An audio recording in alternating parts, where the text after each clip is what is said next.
Words so sharp, they cut right through. Real talk for the soul's appeal. Prayers rise up the wounds they heal. Lift our voices to the sky. A righteous perspective high. On this path we won't back down. For the Father wears the crown.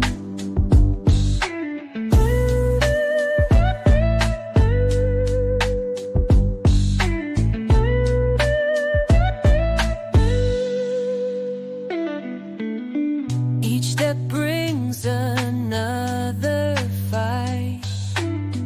Breaking chains, we're seeking light. Voice of power won't be tamed. With His love, we're never ashamed. Lift our voices to the sky. A righteous perspective high. On this path we won't back down. For the Father wears the crown. From the ashes we shall rise. Hope is found deep in our eyes. Every word a battle cry. With the Father none deny.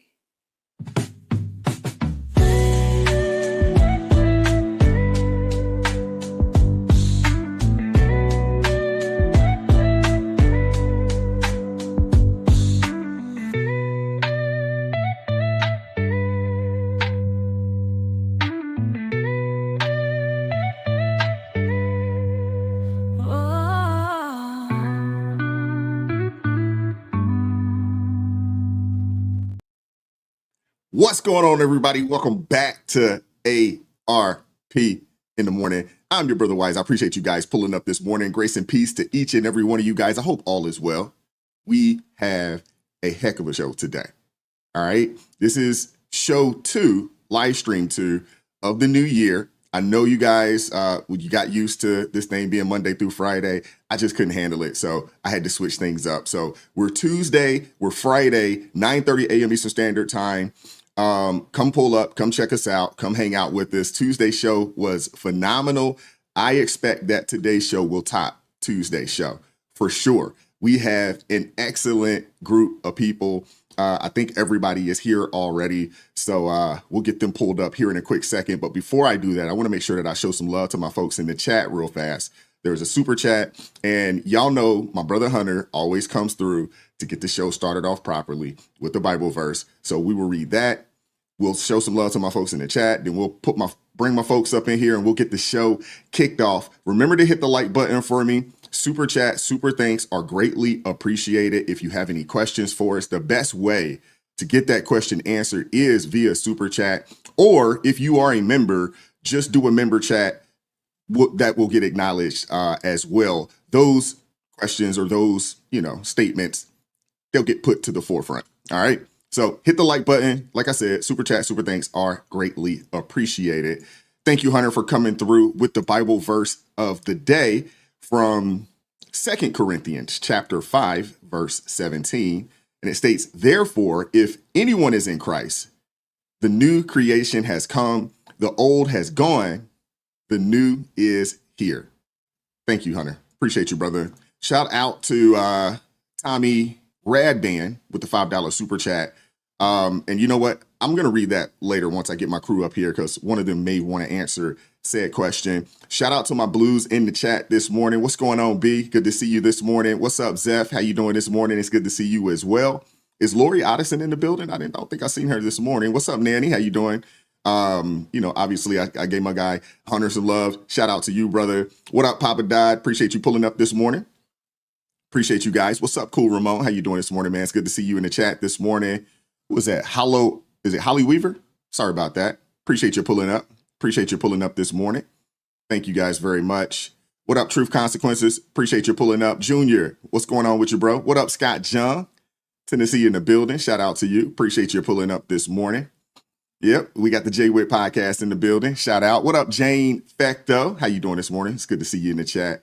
It's good to see you guys. Appreciate you all. What's up, Kristen Knight? Appreciate you pulling up this morning. Thank you very much. Let's see who else we got up in here early. Man, a lot of you guys, y'all get it in early in the morning. I appreciate you guys pulling up. What's up, Mr. Largy? It's good to see you. Appreciate you pulling up. American Pride in the building. Shout out to you. Appreciate you pulling up. Thank you guys very much. Let me pull my crew up. Appreciate you guys pulling up and participating. What's up, Ro? Appreciate you pulling up this morning. Uncle Ro in the building. What's going on? Appreciate you, brother. All right, there goes Lori. Hey, Lori, how you doing this morning, sis? It's good to see you in the chat. Thank you very much for pulling up. Lori, if you could, please send me an email. Get with Zeph. She'll tell you the right email to use, but shoot me an email, Lori. You're, I think, the last person I'm waiting on. So if you could, when you do get a chance, send me a message via email. What's up, Deb? How you doing this morning? Marilyn in the building. Shout out to you. Appreciate you pulling up. Appreciate you. What's going on, Lisa? Uh-oh. Lisa said, my son told me the wokies in Baltimore City are planning violence against ICE. I haven't heard that yet, but it wouldn't surprise me. It wouldn't surprise me at all. Let me pull my folks up. What's up, Minister Danzel? How you doing this morning, brother? Hey, good morning, my brother. Glad to be here. Appreciate you, man. Appreciate you pulling up as always. Amen. What up, Jay Witt? What's up with you, brother? In the building. Happy New Year again, fellas. Good to see y'all for sure. Good to see you. Yeah. What's up? What's going on, Sister Celeste? How you doing this morning, sister? Good morning. Good morning to everybody. Good morning to the chat. Good morning. Yeah. All right. What's going on, Sister Crystal? How you doing? Got that hair looking good? I feel you, Good morning, everyone. Why. Oh, man, it's too early in the morning. Good morning. Happy Friday. It's too early. It's too early for that. It's too early. It's just too early. Thank you, Jay. We had an inspired conversation on Wednesday evening. I have a full understanding of why Crystal's hair looks the way it does. Hey, well invested in. Well invested. Money well spent. Okay. It looks good. You're looking nice this morning, sister. Thank you. Appreciate you. And last but not least, brother AT in the building. Shout out to you, man. Hey, we missed you, AT. Good morning, everyone. I miss y'all as well. Happy 2026. It's already been ridiculous. Looking forward to the conversation. Thank you for having me. Absolutely, man. Absolutely. And congratulations on the new edition, man. Awesome, we man. haven't talked since then. It's been quite some time. Wise, Yeah, thank it's you all been a very while, much man. for your support. I'm sorry that the Army lost to the Navy. I've been holding that one in for about a month. No, he didn't. But yeah, it's been a blessing. We're tired, but we're blessed. Oh, I already know. I know y'all going through it. We I understand. Been there, done that. I remember them days. Yeah, have all the receipts, the memories, and all that come with that.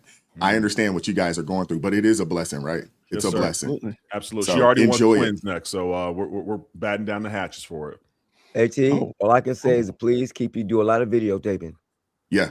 Because And enjoy it. Don't try to rush them growing up, because there will come a time, when you're just like, man, I sure wish Yes. that, I miss Oh, those yeah. days, you know what I'm saying, when you was a little one, because, once they hit them teenage years and you're dealing, it's just another milestone. So There you go. true. Very true. We're Yeah. trying to slow it down the best that we can. Every moment's precious. Absolutely. I got man. videos of my kids from the time they were born till the time they got into their teens. I hear that. That's awesome. I ain't missing nothing. I hear that. That is awesome, man. That is awesome. My folks in the chat, hit the like button for me if you could. What's up, LJ? It's good to see you in the chat this morning. C. Bergie as well. Appreciate you guys pulling up this morning. I want to get things kicked off, and thank you, Minister Danzel, for sending this over. I want to start with a pastor who says that God is using Trump, and he says that it's scriptural. So I want to play this clip for you guys, and we'll go from there. Hit the like button, share the stream if you could. Help us continue to grow the platform. I appreciate you guys pulling up. And Blues, let's make sure that we keep a track on the likes as well. Whether you're watching on the main platform or on the cell phone platform, hit the like button. Hit the like button for me. Sure. I do appreciate that. Jay Witt, we'll talk offline, but it seems like people on the cell phone, they don't like to hit that daggone like. They don't hit the like button on the cell phone side. Okay. Can I take a second? Go for it. All right. Had a guy here yesterday doing some work on some stuff at the house, and he was telling me he watched my show. Oh, cool. And I thought that was kind of dope. I thought that was cool. He said, but when y'all say stuff like, he said, when content creators say like, share, and subscribe, and he was explaining he watches it on his phone. He said, we can't do that. He said, he was trying to explain to me that it doesn't populate, the like button doesn't populate the same way as it does in the landscape style. So that's why. And I took him at face value. And somebody else has mentioned this as well, that the like button doesn't pop up in the vertical style as it does in the landscape style. Okay. Maybe I thought it was a double tap. Like if you're on your phone, I thought you could just double tap it if you're on your phone. I could be wrong. You can double tap it. You can double tap it, but also one of the things that they have to realize because the window is expanded this way, they have to, in the bottom right corner of the cell phone, you can hit the button like a weird square, and it minimizes it so that you can hit the like button. So that's how it goes, because it expands in your whole cell phone. Cool. Learning something new every day. So yeah, y'all heard that. Hit that like button wherever you're watching that. All right. Hit the like button. Thank you guys.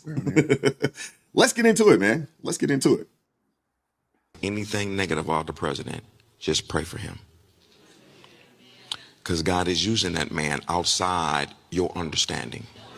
You can only understand Donald Trump if you read the Old Testament and see how God used prophets to destroy. So guess what? On one side, Donald Trump is doing God's will, while at the same time, he's also producing the very vengeance that's going to cause people to attack us in the future. But it's ordained that way. Okay?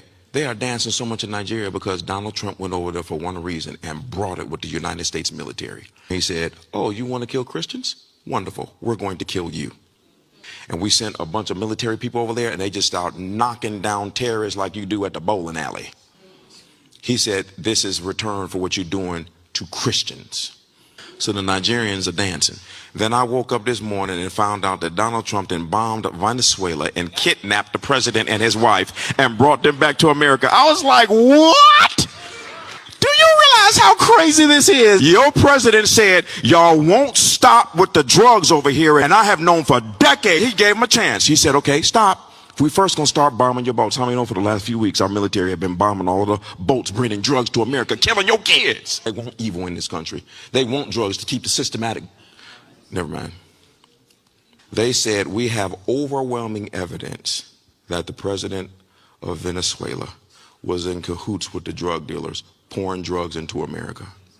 That is not something that you do, is you break into another country, bomb the man's home, and you take the president and his wife of Venezuela and then put them on a helicopter and bring them back to Brooklyn. You know, this is crazy. But guess who's rejoicing? Y'all want to know who is rejoicing? The Venezuelans. So that should tell you something. Why is it every time, all the people talk about this man, but every time he does something, the people rejoice. And so you're making decisions based on emotions of what you think. You're not making decisions based on how God uses men.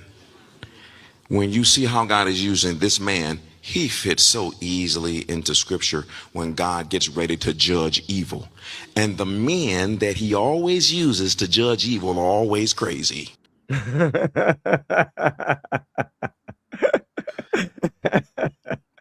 Mr. Danzu, you got the first word, bro. Hey, man, first, let me shout out to my sister, Zana. She's a Caucasian Christian sister who sent that clip to me, a former student at the college that I worked at. And we still in touch, of course. So you see that God still has his hands on people's lives. But yes, I just have to say that Proverbs 21:1 says that God, the king's hand is in the heart, and the king's heart is in the hand of the Lord. People don't understand that God is still in control of whatever happens in this world, good and bad. And they just don't understand that sovereignty means that he has not taken his hand off of this world. And he can move people any way he wants to. You can deny it if you want to. Don't make no difference. You heard what he said about Pharaoh, right? He made it clear to Pharaoh, no matter what you think, no matter what you do, I got this.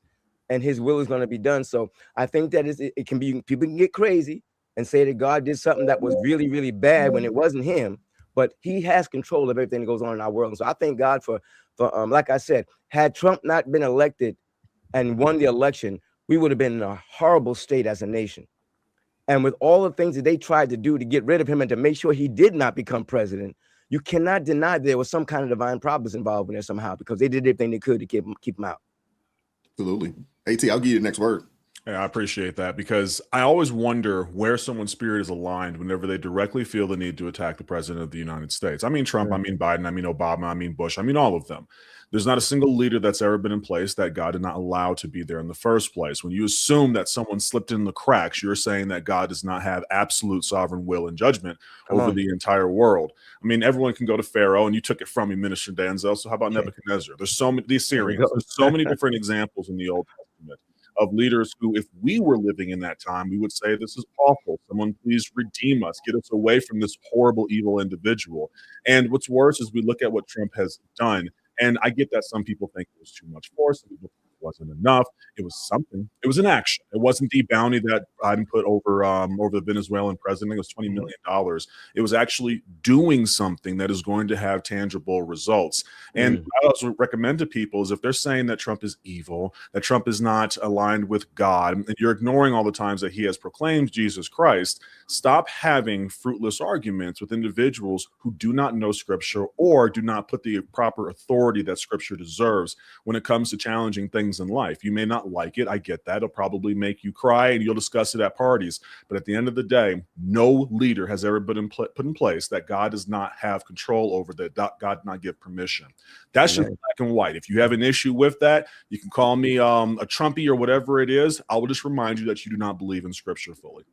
And it doesn't mean they have to be perfect. Again, we got to keep that in mind. They don't have to be perfect. God has used imperfect people throughout history. And this is documented in the Bible. Don't play with him. Don't play with him. He can use anybody. He can use a donkey. If he can use a donkey, he can certainly use a man. You know what, Mr. Denzel, I've noticed that a lot of people do expect perfection from President Trump. I don't know where that comes from. The man can do 500 things right, but he does one thing wrong, and immediately they want to jump on top of him because they're happy that they have one little nugget to go against him with. I'll even use someone, for example, in your comment section. I'm sorry, Wise. They said, thou shalt not murder. Do you know what that means? Do you know what that word means in the Hebrew? The difference between murder and kill. Do you understand how all militaries have been given authority by their ruler who has been put there in place by God in the first place? Instead of seeking something that's going to align with what you want the world to be like, seek the truth. It will set you free. Amen. Absolutely. Jay Witt, I'll give you the next word, brother. Come on, brother. Yeah, I agree with the brothers before. I want people to, well, first of all, I think our perspective, our eyes are looking too low. We need to look up to Christ, to our King, and realize that he does rule and reign over the affairs of men. So at the end of the day, Trump is God's Trump.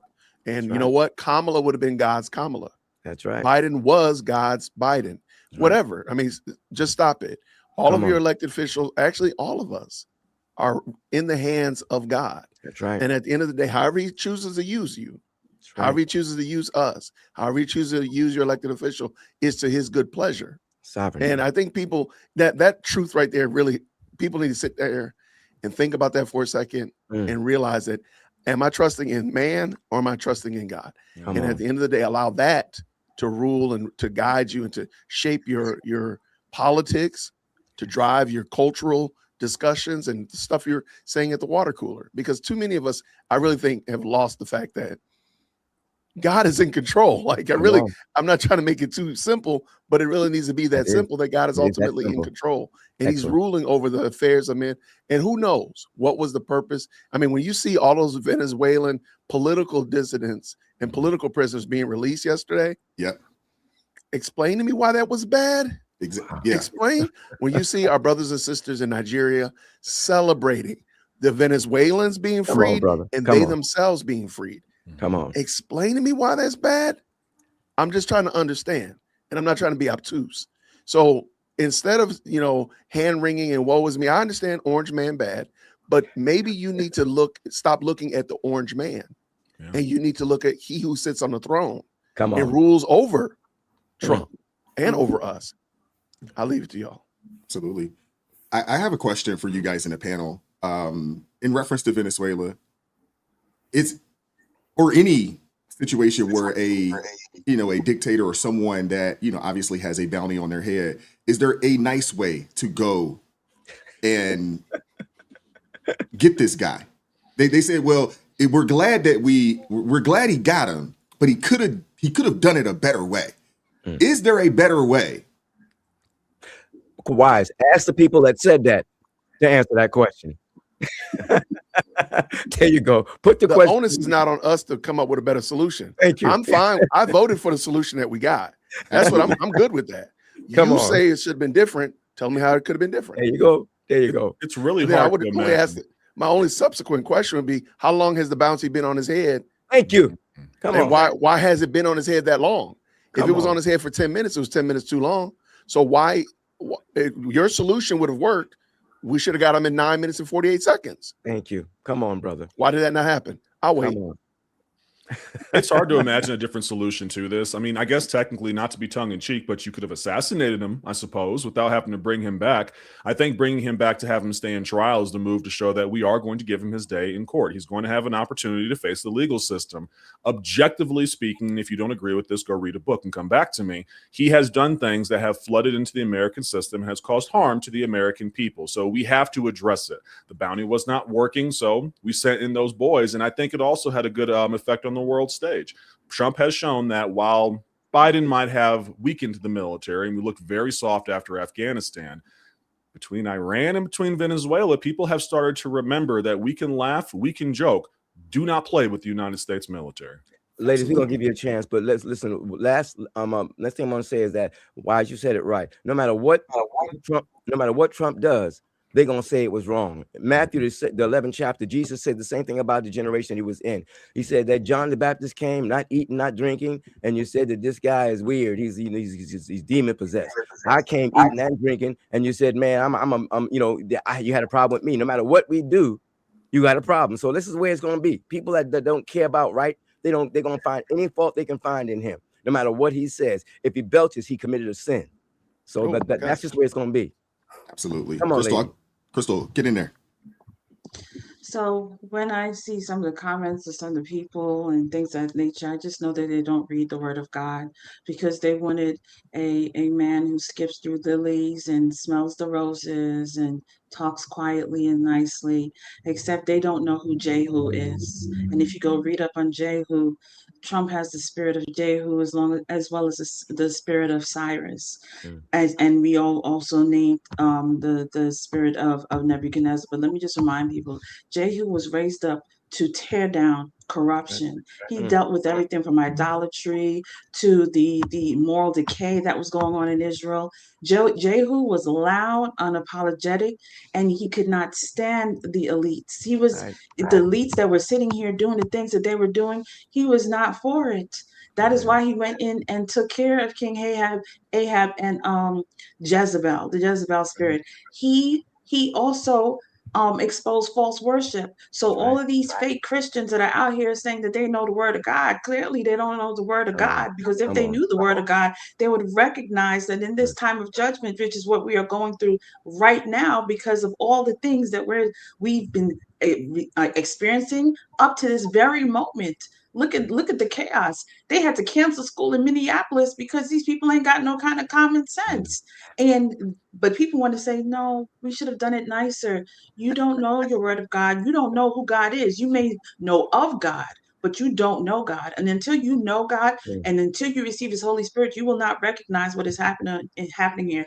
Go read your word and get familiar with who our God is, who Jesus Christ is, and understand he is not only the Lamb, but he is the Lion of Judah, and he will pounce. I want y'all to be aware of that. Come on. Celeste, give you the last word.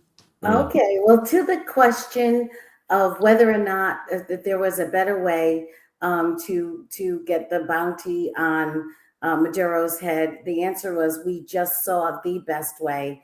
This was a surgically precise extraction.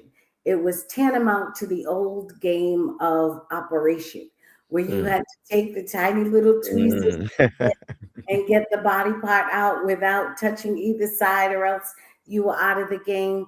And that's about, in my mind, not having any military experience or knowledge.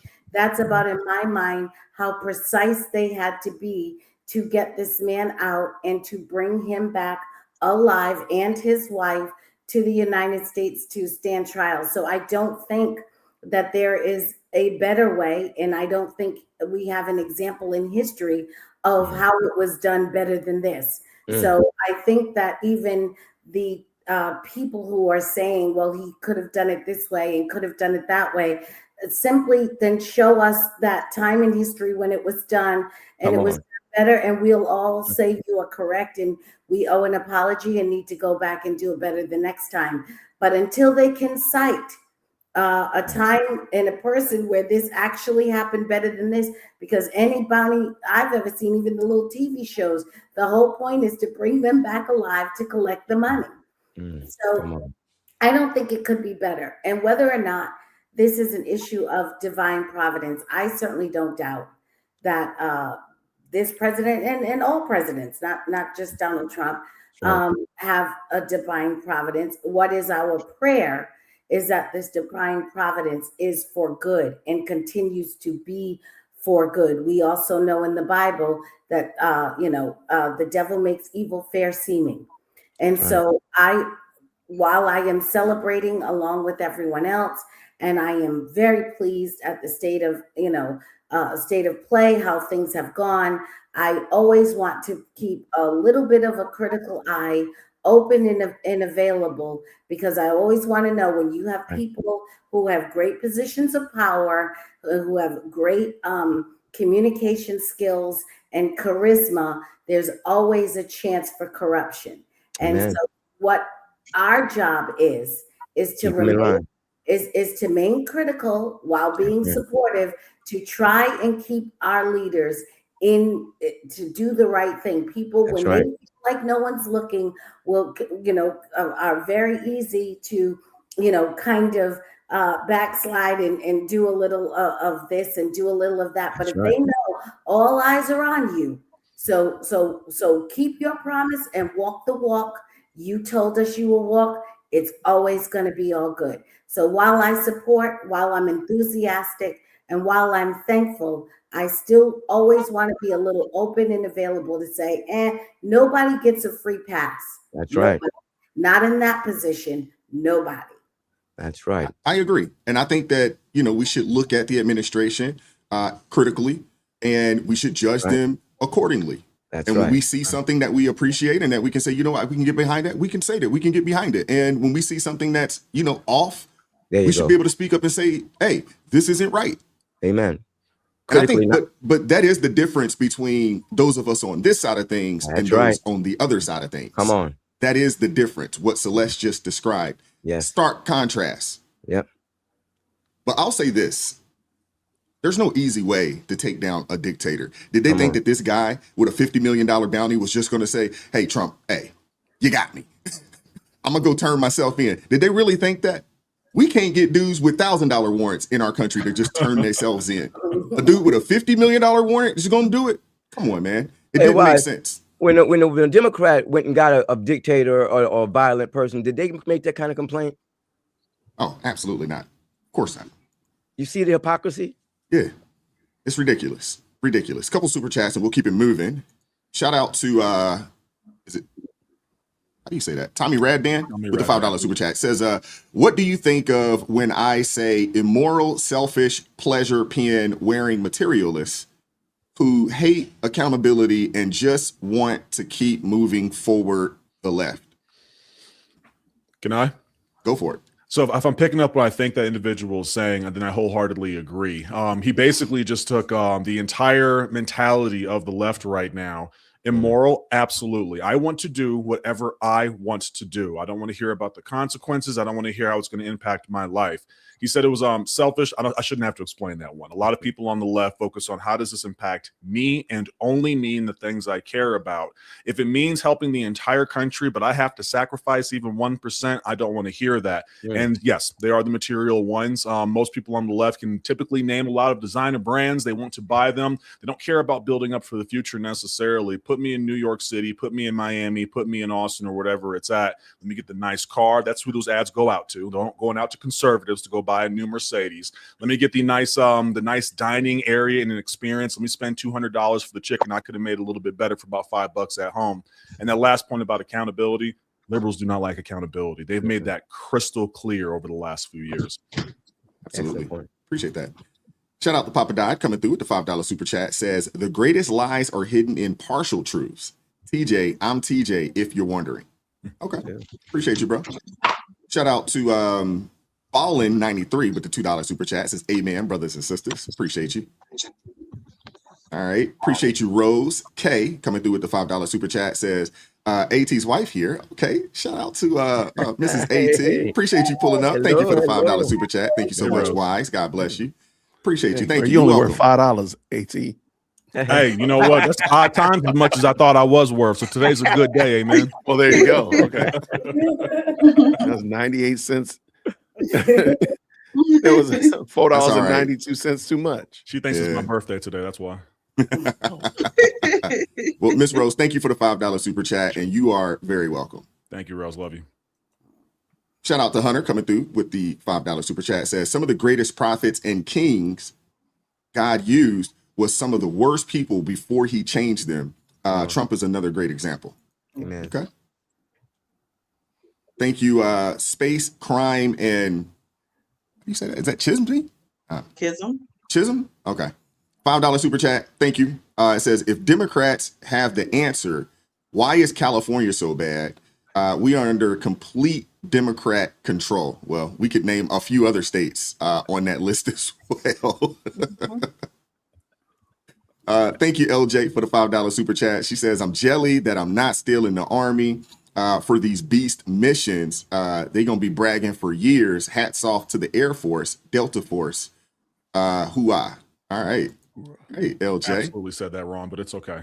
It's I all right. said it wrong? Hey. It's all right. Is who? I didn't know Oh, she was okay. in the Army, by the way. That's really respectable. Just to give y'all a random fact, Venezuela is not defenseless. They have very strong anti-air. The ZU-23 is their short range. That was a phenomenal mission that they flew in there to drop those boys off. Yeah, it was. Shout out to Spaces. Been a member for 2 months. Shout out to you, brother. Trump did in 1 hour what Biden couldn't do over 4 years. Absolutely. What he said. And thank you, Deb, for the $10 super chat. Says, I checked Trump's campaign promises, and I believe 9 out of 12 promises were already put in place in his first year. He wants America safe and prosperous, and they hate him for it. Love you guys. Wow. Thank you, Dad. And yeah, you're on that. Hey, I don't have any issues. As Jay Witt said, hey, I voted for this. That's what I voted for. I voted for this. Yeah. So I don't have any issues. Seriously.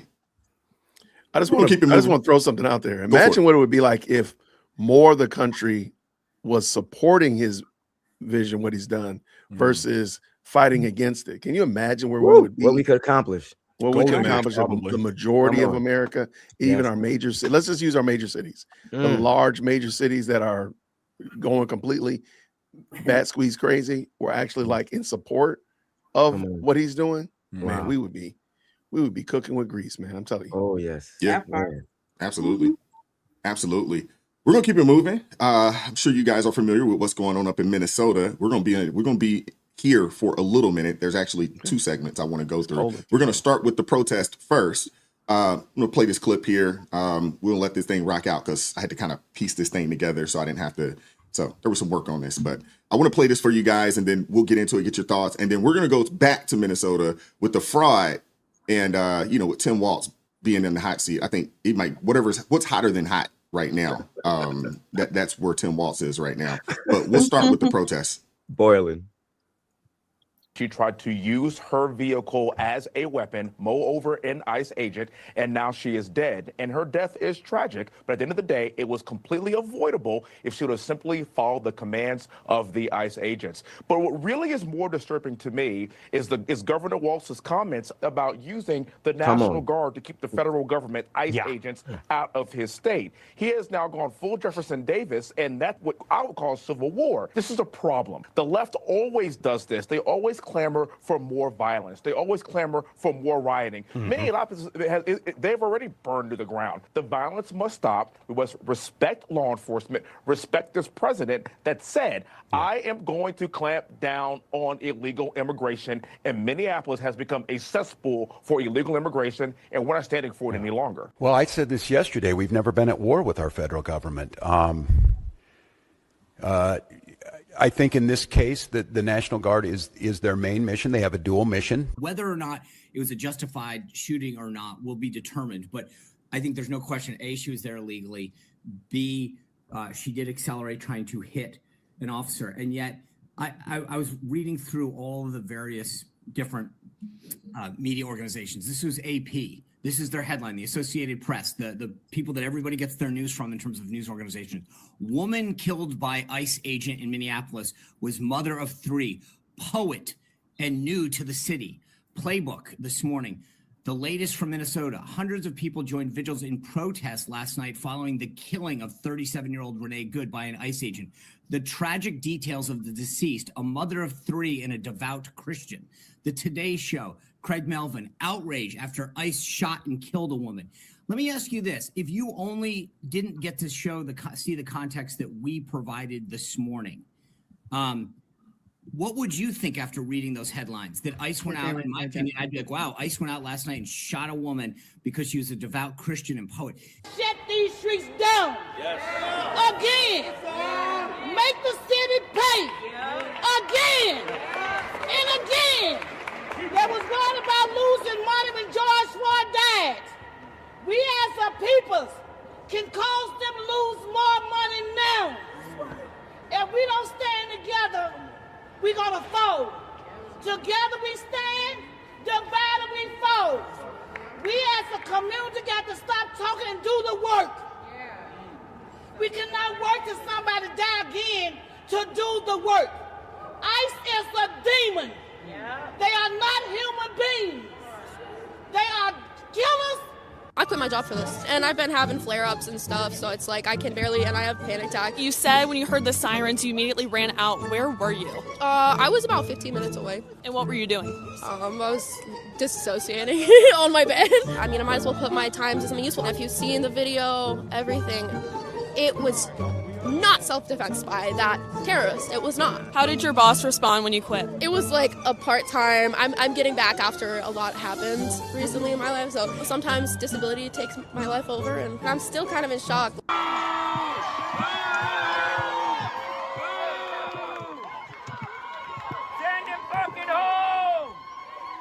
A protest is being planned at the federal building, and that's going to be taking place after dark. That's when things really, really get bad in areas like this. That's when we saw in like 2020, all of this stuff, like the Summer of Love, after George Floyd, it was the same mayor and the same actions that were being taken, where they take the police out of the area and people are allowed to run the streets wild. I actually couldn't even get to the place where I wanted to do this hit from because a lot of these anarchists now have the roads blocked and police are nowhere to be found. It's devolving then. No ICE, no KKK, no fascist USA. No ICE, no KKK, no fascist USA. No ICE, no KKK, no fascist USA. No ICE, no KKK, no fascist USA. No ICE, no KKK, no fascist USA.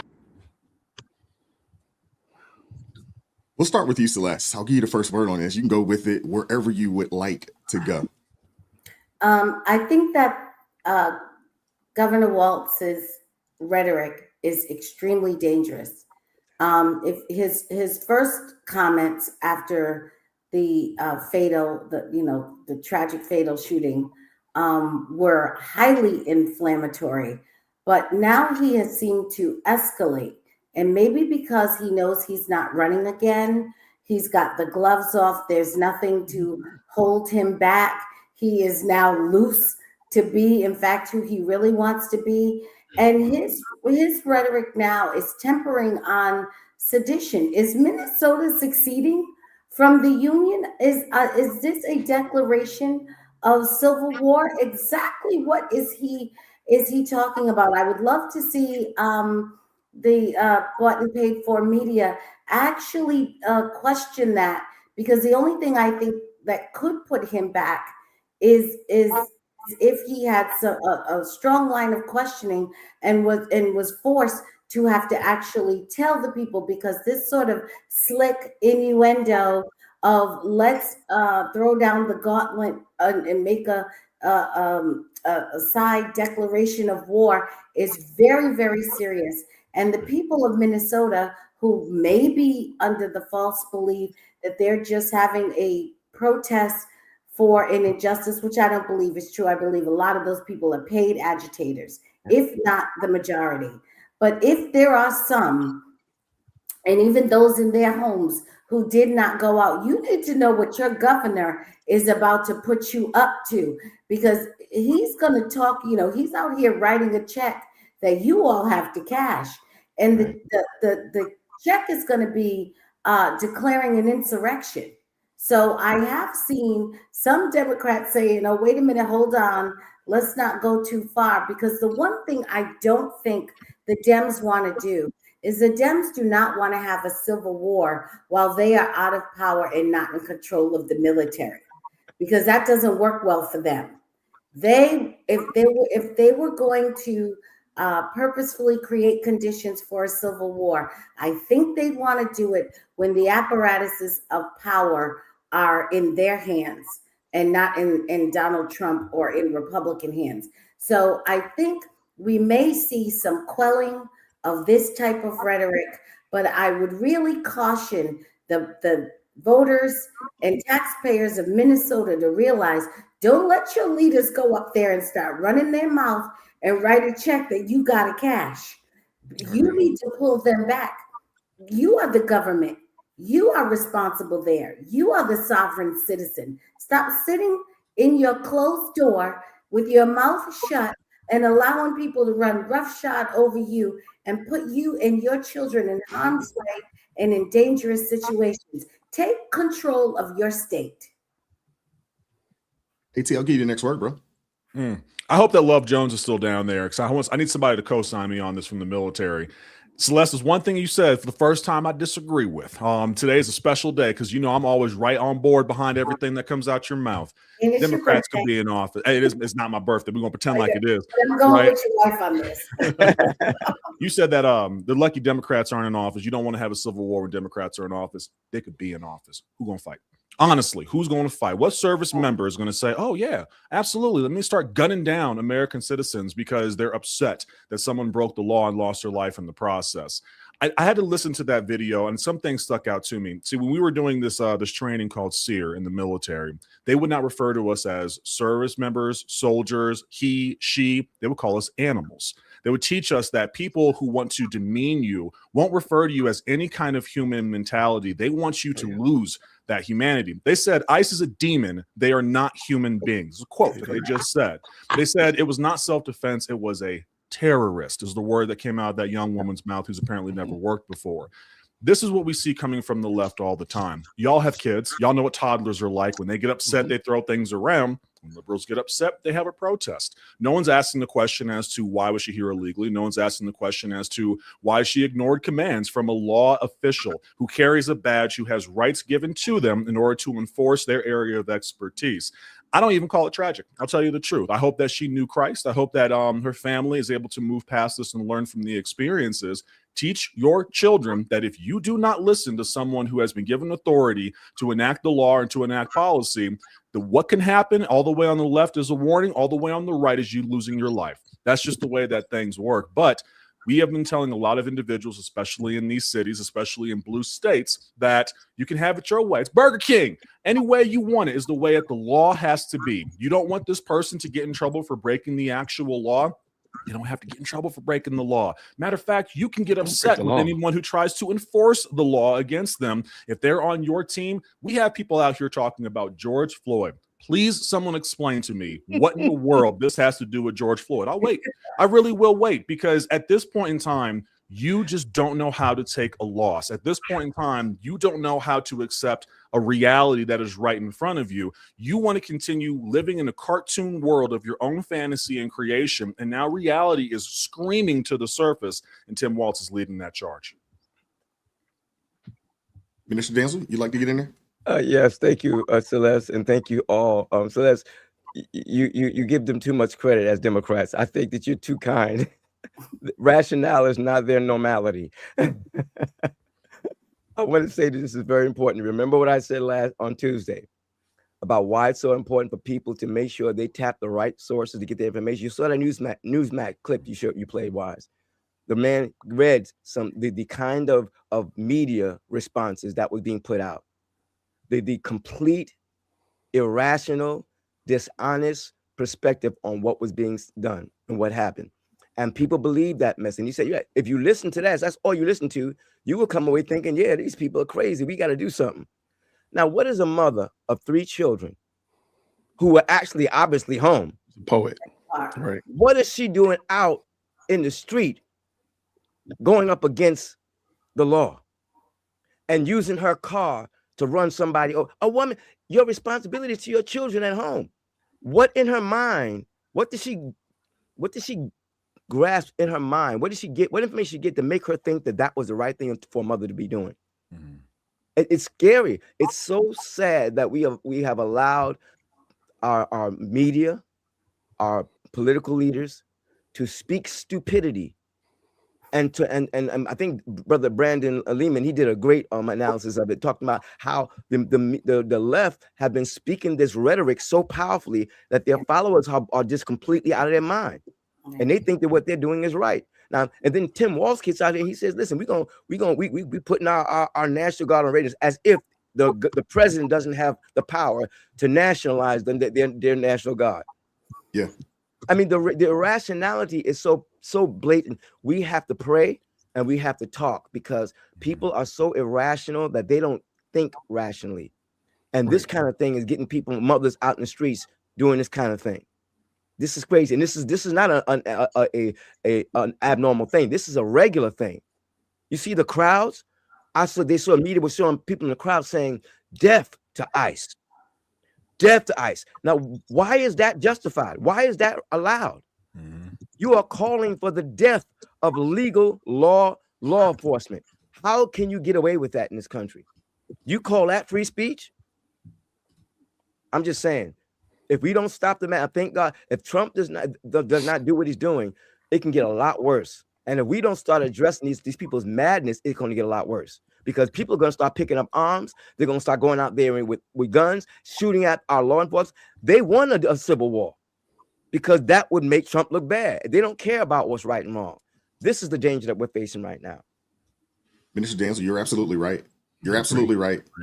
And if corporate media was doing the job that they're supposed to do, thank you, they would ask follow-up questions. When he said that he's willing to, throw the National Guard out there, where was the additional follow-up questions to say, like, what do you mean by that, sir? Are you planning to use the Minnesota National Guard to go head up with federal law enforcement in your state? Are you prepared to do it? Is that what you're saying? There's no additional follow-up questions there. They don't hit the Democrats hard when they say reckless things. They never do it. I'm convinced at this point that corporate media is anti-America at this point, based off of what we've witnessed over the past, 5 or 6 years or so, dating back to, I guess we can go back to 2020, the summer of the quote unquote summer of love. We could probably go a lot further back than that, but I'm just saying over the past 5 years, the rhetoric is just outrageous. I wanted to play those clips or the clip from the dude talking about the AP and things of that nature and the headlines. Yes. I'm like, how irresponsible? Yes. How irresponsible are you? Like, what are you trying to do? It really bothers me. Can I add to that? A lot of people don't know about this. And I want to say 2000 plus or minus a year, The Economist put out a poll, and they went to a lot of journalists and they asked them, do you think it's important to tell equally both political sides of a story? Did you know the majority of journalists said no? Specifically journalists who identified on the left, it was something over like 60 or 70% said no, it's not worth talking about both sides of it. And the only argument you really need in this situation is take everything that Tim Walz said. If President Trump had said something like it, in the streets, insurrection, have him arrested, have him impeached. If he said anything close to that, Tim Walz is going to get he's going to get away with it because he's on their side. Yes, absolutely. Jay Wood, I'll give you the next word, bro. So I think we need to take the time to back up and ask ourselves, how is it that a movement that's meant to help Black people, and what I mean by that is removing immigrants that are here illegally, get them out of the system, is being defended and being stymied by Black people? Like, Black Lives Matters is a tool. We haven't seen y'all in forever. I mean, at this point, you're a meme, you're a trope. We know that you're gonna pop up when something happens, only when it's to your benefit. I was a little surprised to watch Black Lives Matters in this situation. I was a little like, wait, shouldn't y'all be sitting this one out? Like, what does this got to do with let's just pretend that I participated. What's this got to do with black folk? So the fact that this is going on in 4K, that is making fun of y'all. That is making fun of you. Amen. I'm reading right here where they've started a whole autonomous zone in Minnesota. Several blocks where it's a no-go. Residents can't drive to their homes because they've blocked off entire blocks. And okay, how does that help? How does that help y'all? Why is your first movement to become lawless? Not more lawful, but become lawless. Okay. All right, y'all knocked it out. Have fun with that. Wow. I do want to ask this. At what point does the federal government say, you know what, Minnesota, if y'all want to act like this, you get no more money, no more federal resources. You want to be a sovereign state and do your own thing, you get no more money from us. At what point do we go there? Because this is outrageous. This is 2 times in a row, Minnesota, over issues that they shouldn't even be marching and protesting for. Thank you. George Floyd first, there should have never did. That should have never, it should have never transpired the way it did. Nope. In this situation, when we have the video footage and it's come out, everybody has it, young lady was in the wrong. Yes. She was in the wrong. Once they tell you to stop, you're being detained right now, ma'am. You don't have the right to full speed ahead, pedal to the metal. You don't have that right anymore. No. Crystal, what are your thoughts? Well, I look at it like this. You know, for 2021 to 2024, Ecclesiastes 8:11 talks about how when a crime is not punished quickly, people feel it is safe to do wrong. And That's for the right. last 4 years, that's literally what we saw. People were able to get away with doing whatever they felt like. They just felt like they could do anything, say anything, and move any which way they want to. And you're watching these people, and they have been emboldened because of the last administration. But it's like I look at it when my son was younger. He would go to his dad's house, then he would go to my house. And in his dad's house, he was able to get away with certain things. And when he comes back to my house, it would be like you would have to kind of reel him back in. And it was tough. But when he realized, oh, we don't play here, after that, when he went over there, he kept the same behavior back and forth because he knew when you get over back to mommy house, it ain't gonna be nice if you're gonna bring that bad behavior over here. And why I brought that up is because what is happening is, like AT said, it's like toddlers. They're losing their mind because they are so used to being able to behave however they want to and get away with whatever they want to. And because now they have someone that believes in law and order and is enforcing law and order, they are throwing the biggest temper tantrum ever seen in this There you world. go. They are There we go. pure out temper tantrum. They look foolish. They look absolutely foolish. And you have to understand, I keep saying, and I heard Marcus Rogers is someone that says this, and I 100% agree with him. That's because the media is the false prophet media. They're there to provide a vision for these people and tell them what they should believe. And because these people have no wisdom, no discernment, no anything, they receive it. They take it as gospel.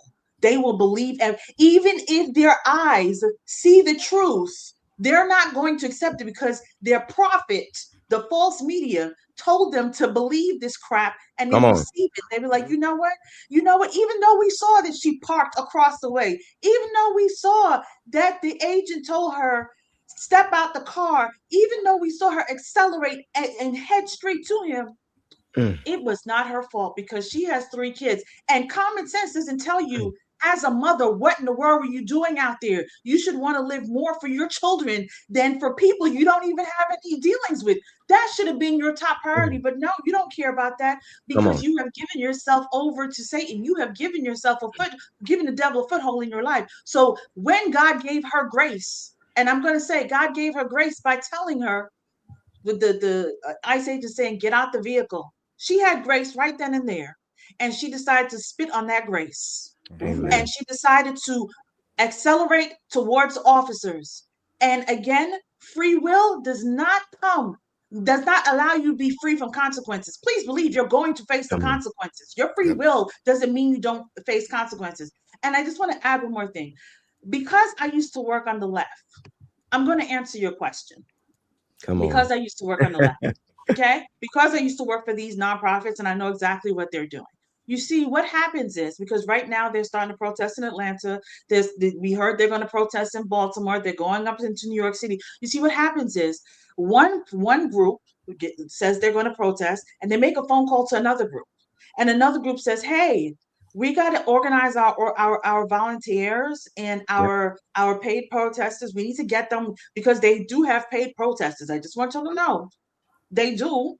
And they'll say, hey, get this one. Okay, cool. Let me call up to DC. Let me get those people. Hey, we need you guys out there. Hold on, New York. This is literally how, because I remember them saying, hey, Crystal, we're going up to DC to do so and so. I need you to make a phone call because we need to get as many people out. Can you get some people over from California when we're just trying to do something on the East Coast? So all of this is a show. This is a bad Broadway show.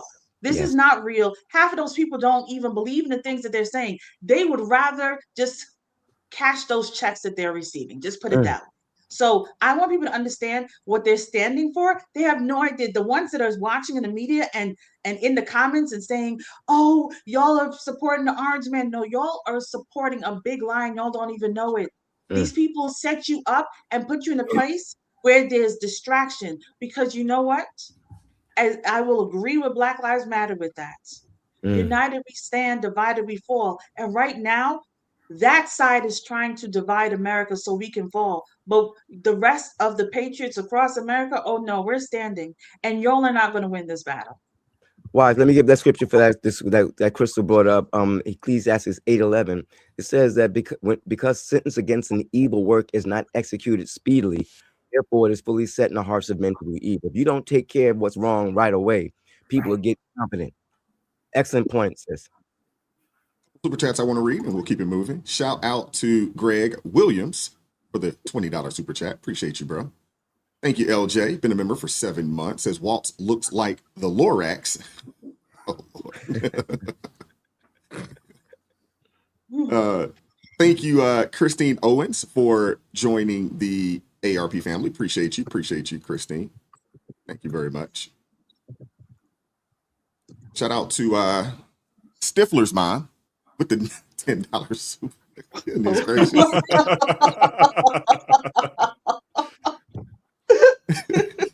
What a name. Love it. Oh man, goodness gracious. It says, I believe more of us have to rise up and be the opposition to the protest, protect our ICE agents. But how? Most of us have jobs. Our families depend on us. So how do we support our ICE agents?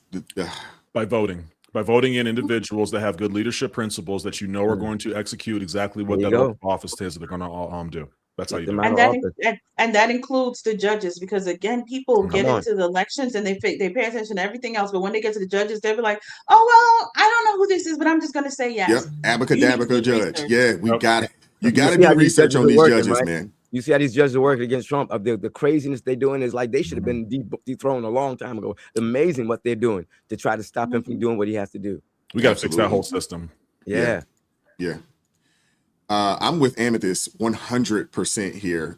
Thank you, Amethyst Angel, for coming through with the $2 super chat. It says the fourth estate, the mainstream media needs to be foreclosed. Now, y'all see what happened to, I'm sure you guys saw what happened to PBR or NPR and PBS. That's right. Took that money. Once that money gone, hey. They're bankrupt now. Bankrupt. Yeah. We need to look into that for some of these other networks out there. This is ridiculous. Seriously, it's ridiculous. Shout out to Hunter coming through with the $20 super chat. Says the left won't survive a civil war. Who do they have to fight? Mentally deranged men with sticks and stones. Meanwhile, we have God-fearing, hardworking men, with some of us having more pew-pews than we have fingers. You got a point there. You know why? It's also a different way too. It's not even about the guns. I know everyone likes to go that way. But left will always lose because the right has all the guns. Left's going to lose because left doesn't make any of their own food. There you go. It's true. Thank you, Texan Long Life, coming through with the $10 super chat. Says thank you, Jay, for this wonderful panel. Okay. Amen. All right. Thank you, Deb, for coming through with the $10 super chat. Says Renee, known as Anti-ICE Warrior, was part of a political protester group called Defend 612 or 612 that was traced back to be funded by George Soros, George Soros subsidiary protesting groups. Doesn't surprise me. I do think they need to do there needs to be an investigation on these protests. Thank you. Yes. Because I don't know, I think we talked about this on Tuesday, but how does the operation happen early in the morning and they're protesting by 6 or 7 o'clock in the morning in a multitude of places with court, and the signs are similar. Like, how did this happen? I'm telling y'all, it's an entire organization. I'm telling you, I used to work for these organizations. So I know exactly how it works. They have vendors that they have everything they need, so that it's just like it's almost like pushing a button and then everybody just shows up. It's like, hey, we're doing this today, and they have the paid protesters, the volunteers, they call them volunteers, but they're paid protesters. They already have them out there. They're ready to go. They're ready to go. It's an assembly line. I'm gonna tell you that right now. And they need to. When you say they need to do a investigation of protest, they need to do investigation on all of these nonprofit organizations that are out there. Where that money's coming from? They say they're standing. They're doing things to help the community. No, they're really there to set up, to push out the propaganda and keep people enslaved. That's what they're there for. A lot of them wouldn't be out there if there was no money behind them. That's true. Absolutely. Yeah, you're right. So Wise, I just dropped in the chat. Laura Ingram was interviewing somebody who said she's paid to do this. Yeah, I saw that, and I was going to bring that up, and I couldn't figure a way to fit that in with the clip, but I did see that where a person just flat out was like, and I don't know if you guys are familiar with Nate Friedman, but he's been covering this for some time, and dude has stories of a multitude of people, same person, big money, in a multitude of different protests for different things. And they're like, are you paid? It's like you're just on board with everything, huh? It's just it's crazy, man. Crazy. So, go ahead, Celeste. Like that young lady that you showed who said she had to quit her job for this. Yeah. And first of all, I want to say, number one, wow. And second of all, I thought it was a very interesting profile of the type of person that would quit their job to be in a protest like this. This is someone who said that she was disassociating before, as Crystal said, she got the call to come out, and that she's not able to work more than a part-time contract because sometimes her disability gets in the way. From her looks, the way she was able to walk, and it didn't seem like her disability was physical. And I am saying that we are actually taking far too many young people, and with all of this pushing into anxiety and depression, we are creating a cohort and a generation of young people who are available for this type of foolishness. And as you were saying, someone on the panel said that we need to teach. I think it was AT that when authority says something to you, first of all, your parents teach you that by being the authority of their home. That's right. And when they're not the authority of their home, then anybody can become your authority. So we have got too many parents that have abdicated their position as the authority over their children. They've let them, thrown them to the society that has got them anxious and depressed and likely medicated with mood altering and God knows what else. Types of chemicals running through their system. Yes. These are the type of people that are the top pickings to come up because they can't work, they can't do anything but come up and hold a sign. And I was just going to say that I literally, one of these days I'll send it to you guys. I literally have all of the job descriptions and the job notices right now coming in my email because they still have me as my email address as one of them. So they send, I'm telling you, this is real jobs and they pay really well. Yeah. I'm talking about the girl leaving her job is not even phasing her because the amount of money that she makes, and it moves from campaign to campaign, whatever situation they need you in, you are paid I'm talking about in a month, you could make $8,000, $10,000. You can make Wait. some good money. Come $8,000, on. $9,000 a month Come to on. protest? Come on. Yes, I'm telling you, this Crazy. money is. Yeah, sure, I'm mad too now. And the thing is, they don't just have the protesters. They have their digital marketers. They have their speech writers for those that come up and be standing out there. They have everything. Their graphic design. They have everything. So you can see all that they're hiring for, and then closer to certain things like midterms, like right now, they're hiring like crazy for all kinds of people who are going to come out there and cause agitation, people who are going to come out there to create the graphics, people that's going to be the leader, the outreach leader. They have everything. I'm telling you, there's an entire sphere that is set up for that. And that's, I said, I worked in it, so I know exactly who, what, when, where, why, and it is all over the United States. Wise, I'm calling in sick next Tuesday. Wow.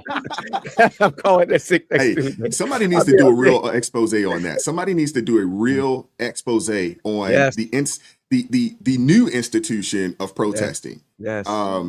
Goodness gracious. I didn't know it was Big money. I didn't know it was big business. I knew people were getting paid. I didn't know it was like that. That sounds very well organized. Wow. You're right, Krista. That sister forgot to tell us that she left that job because she was getting paid more. Yeah. That's wild. That's crazy, man. Shout out to R. Payne MPS with the $5 super chat. Says, do people see the parallels between the open rebellion of blue states to the open rebellion of the old South slave states, all Democrat run? Wow. We've been talking about that a while. There is a direct correlation. Shout out to Space Crimes and, how do you say that again? Chisholm? Chisholm. Goodness gracious, man. Thank you for joining the ARP family. I appreciate you. Appreciate you. We're going to keep it moving. I want to play this next clip here. The fraud investigations up in Minnesota. I'm hoping that there are widespread fraud investigations all around the country. Yes.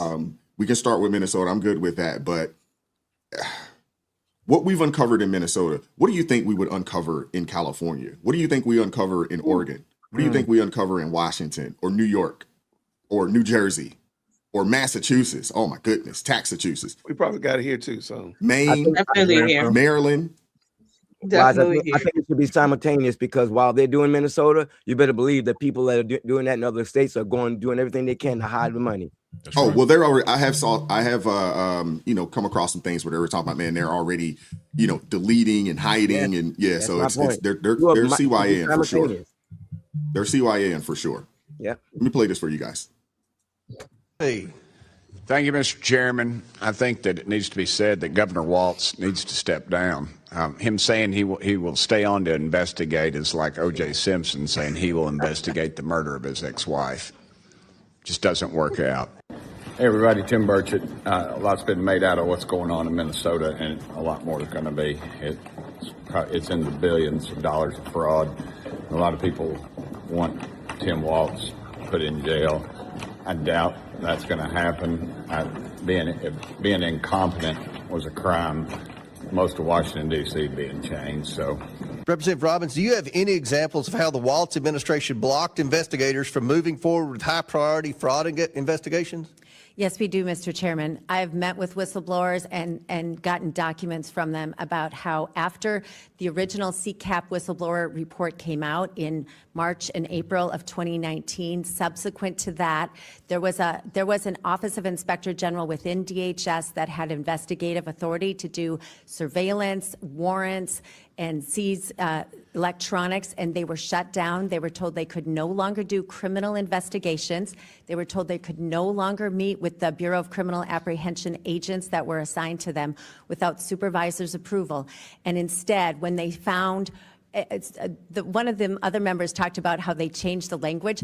They went from calling it fraud to calling it overbilling, and they created an overbilling committee to all the investigative agents now couldn't do criminal investigations, and they had to flag issue overbilling, and then a committee would decide if any of that overbilling would be recouped. Committee by appointed by Walz? No, appointed within DHS. Oh, appointed by the own bureaucracy. Yes, so they shut down criminal investigations. They created a committee to call it overbilling and decide if overbilling investigations would even try to recoup this the money. is evidence that Tim. Under Governor Tim Walz, billions of dollars intended for families in need, housing for disabled seniors, and services for children were diverted to benefit fraudsters. I am here this week to signal the U.S. Treasury's unwavering commitment to recovering stolen funds, prosecuting fraudulent criminals, preventing scandals like this from ever happening again, and investigating similar schemes state by state.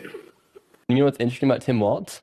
Why do you think Kamala Harris chose Tim Walz? Nobody knew who he was before. Why? That is interesting. The first day he's chosen, he raises the most amount of money than any other candidate in history. I think it's over $35 million he raised for the campaign within just a day of being selected to become the vice president. And now we know all this fraud's happening. How did Tim Walz, he used to be a high school football coach, he's not even from Minnesota, he's from Nebraska. How is he able to raise the most amount of money? That's great. Do you think the Somalians were funding it? 100%. It had to be some sort of fraud. It's not incompetence. That's not incompetence. No. Not at all. But Jay Witt, I'll give you the first word, bro. No, I think I'm with you. I'm hoping that not only will this fraud be investigated in Tim Walz's neck of the woods, but spread across the country. We've got to fix this. This is ridiculous. We've always known the government has been wasteful, but to the degree and extent, I think people, now that's something I think people, I don't even need to get paid to protest that. I think we can get out there and protest that. It's ridiculous. And at some point, you're no longer trying, you can't use the shield of we're trying to do the right thing, or if you cut these services, you're going to hurt others. Think about how many people are being hurt right now with this amount of fraud. So yeah, I'm all for investigating this for sure. Celeste, you want to go? I'm going to piggyback on my comments on Tuesday. I believe somehow the Somali fraudsters knew that they should have a direct line. When you called them, the call was immediately diverted to Tim Walz's office. He was the person they said they wanted to answer all the questions and to be the face of their operations. So clearly, he has a direct association, at least in terms of communications, or else they wouldn't have been allowed to use his office phone number. So I would be very interested to see if he had a direct line to them in other ways financially. And I'm going back to the same thing. I want them exposed. Yes, we can put him on trial. Yes, we should investigate him. Yes, we should take however many months it takes to prepare the documentation for an indictment and a grand jury, to assemble a grand jury. But before any of that happens, I want the pictures. I want the photos of the checks. I want to see him. You know, every bank has a camera for every teller. I want to see him at the teller, cash his checks. And I will say this, who seems to be flying slightly under the radar, but in my mind, because of the way he's been so mouthy, the one we really need to look at is that mayor of Minneapolis, who said to get the out of Minnesota. Maybe he's so adamant and so aggressive about getting investigations and the federal investigators out of Minnesota is because he don't want to see what phone lines come to his office. I agree with that. Wow. AT? You know, I look at the situation. First of all, hats off to Nick Shirley for kind of unearthing everything that's going on there. He should not have to. We have to raise our bar and our standard as an American society, because if not, it's just going to get us significantly worse. We shouldn't be okay with our mainstream media lying to us. And many times we've come across and had to fact check them, and somehow they still have a job and people still listen to them.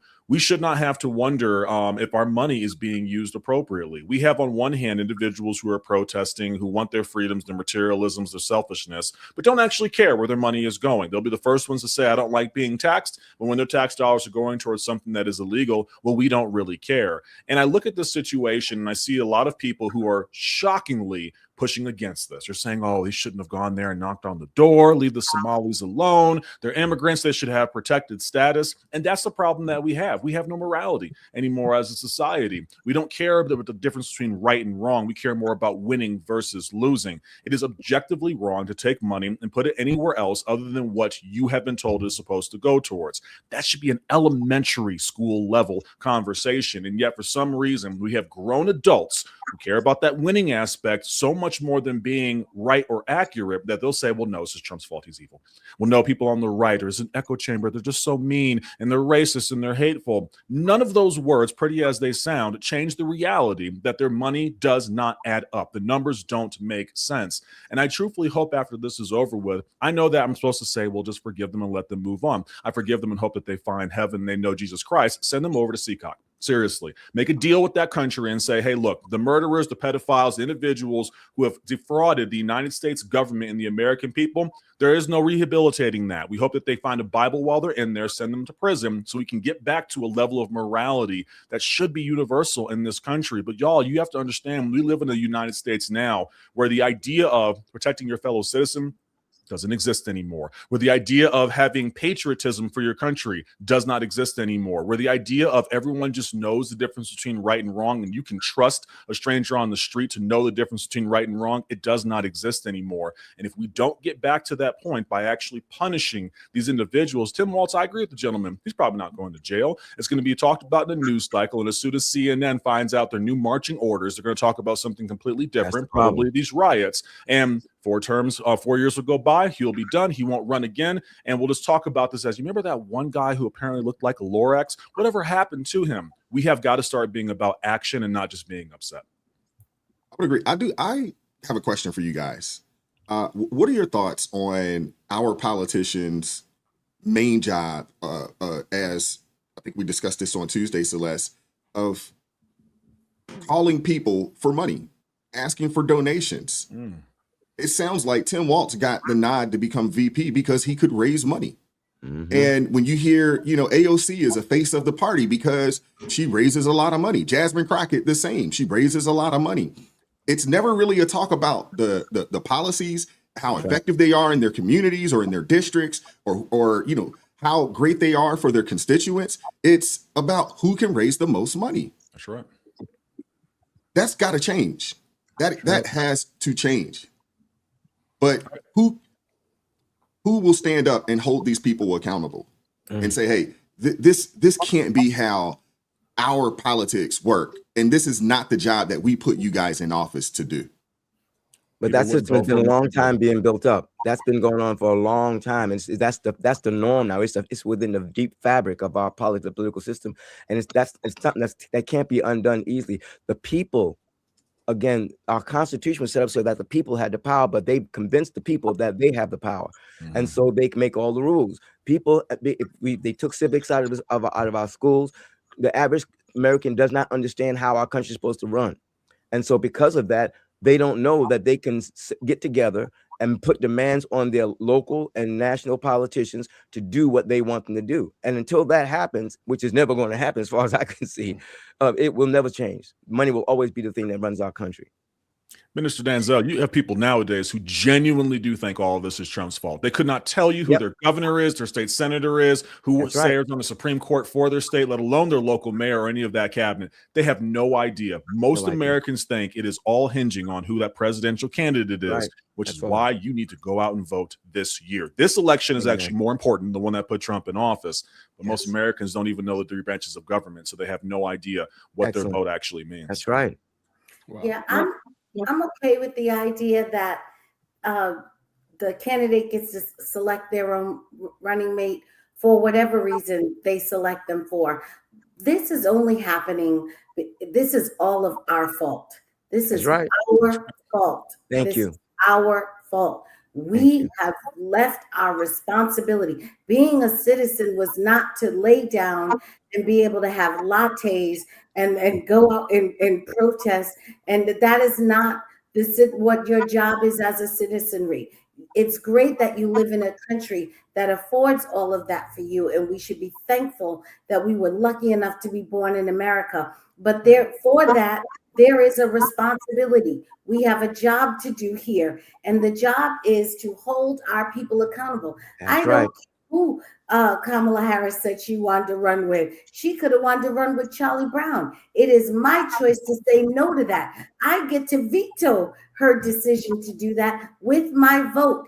But again, laying around, sipping lattes, trying to do self-care and not go crazy with all of your depression and anxiety is the abdication of your job as a citizen. And we in our schools and in our homes are not raising people to understand this isn't free. We expect something in return for this. I just think at this point, I love the fact that Trump announced, was it Trump? No, it's JD Vance that announced that they will be there bringing in an assistant attorney general now, a new assistant attorney general now, and their focus will be on fraud across the entire United States of America. And I think that is absolutely necessary because all these people have been doing is stealing from us and stealing from us and stealing from us. And we just sat there and took it. And then you have the left producing as much lies and as much propaganda so that everyone will stop looking at the fraud. All of the chaos that is happening is to hide all of the fraud. And they knew when Nick Shirley, I got love for Nick Shirley because that's my boy. He just be everywhere. That man went to CCOT. My goodness, that's what I love him. Yeah. So when Nick Shirley unearthed that was such an embarrassment to them. People are already talking about the alleged fraudulent, and I'm just gonna say alleged for social media purposes, fraudulent behavior of Act Blue and how people were paying money that they didn't even know. They were like, wait, why is my name saying I gave all these donations? I'm not even a part of the Democratic Party and I don't understand. And everyone is clueless. So they already saw that. And then Dick Shirley came and unearthed this. Now, mind you, this has been going on for a while.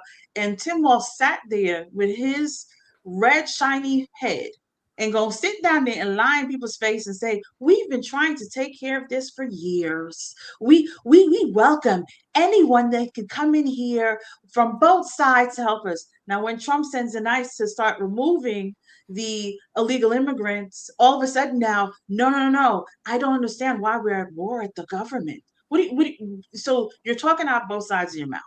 And again, I remind people, especially for my Christ followers, God is not the author of confusion. So if you are in alignment with Tim Walz, you are out of alignment with God. Simple as that, because this man just sits in your face and lie. And Jacob Frey needs to be slapped from here to thy kingdom come, because that man is no leader.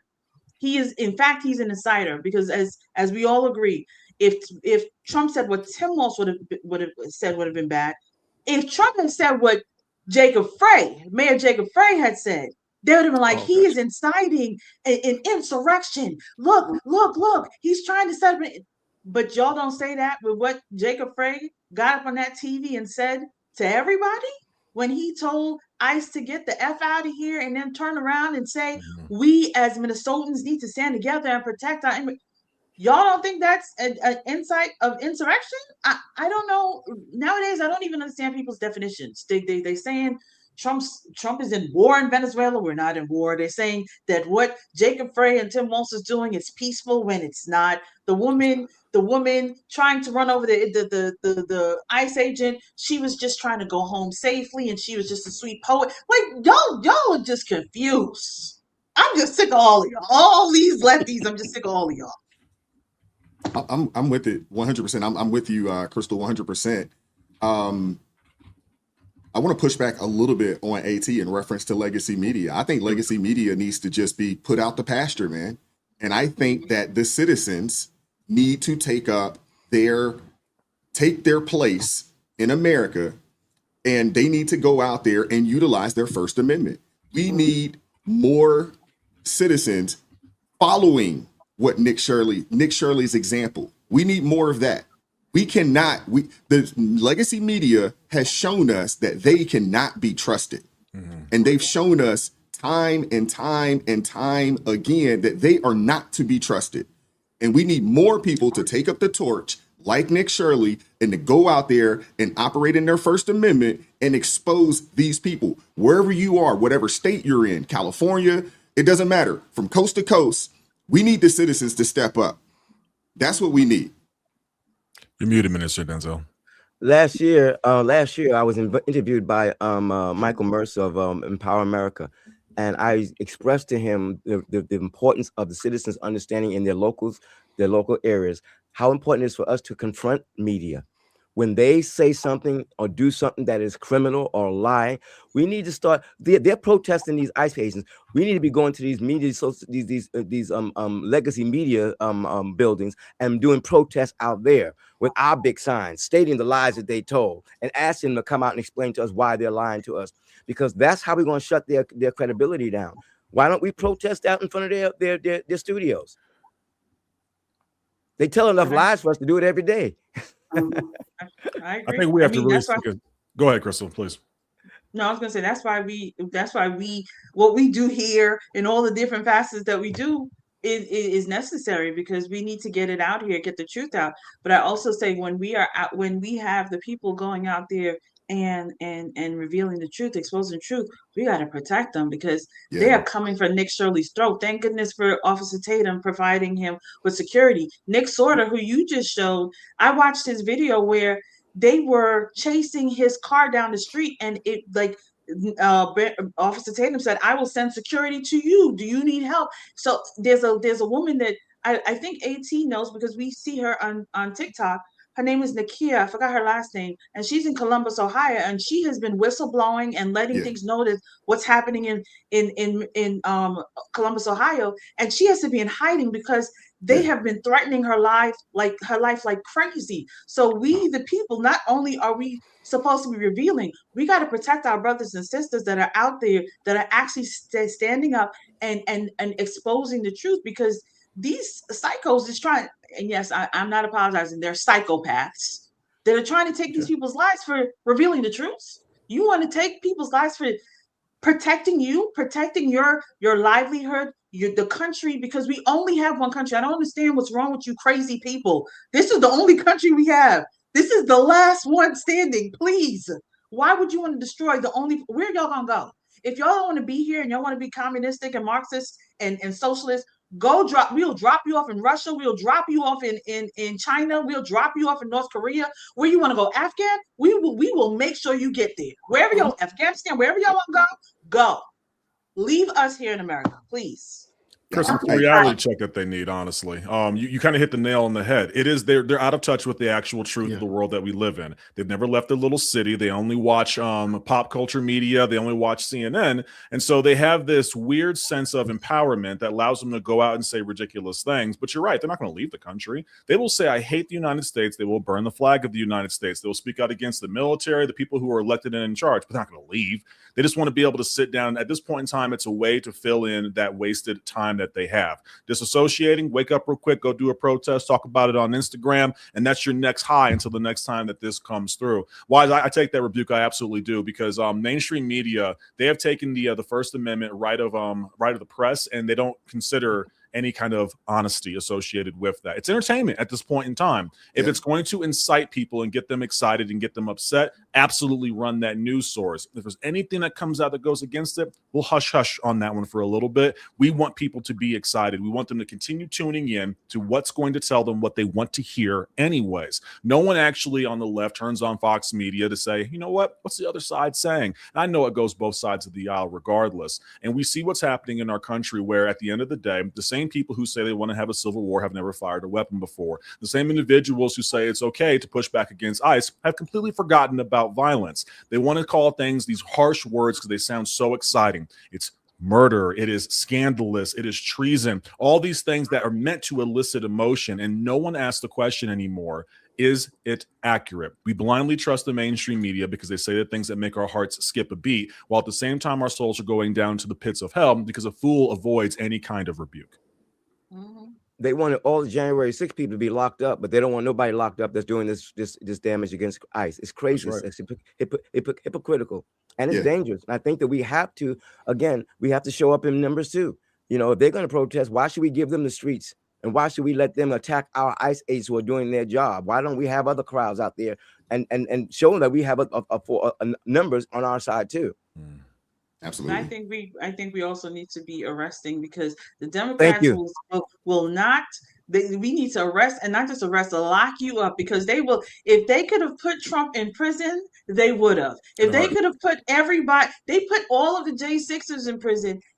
Listen, all of them need to be in prison. I need to see, because as I said, we know. Let me do. I wish Jay Witt had his thing right now. We don't know, but we know now. We know, but we know. You know, I can't play we know. I can't play We know now, Yeah. right?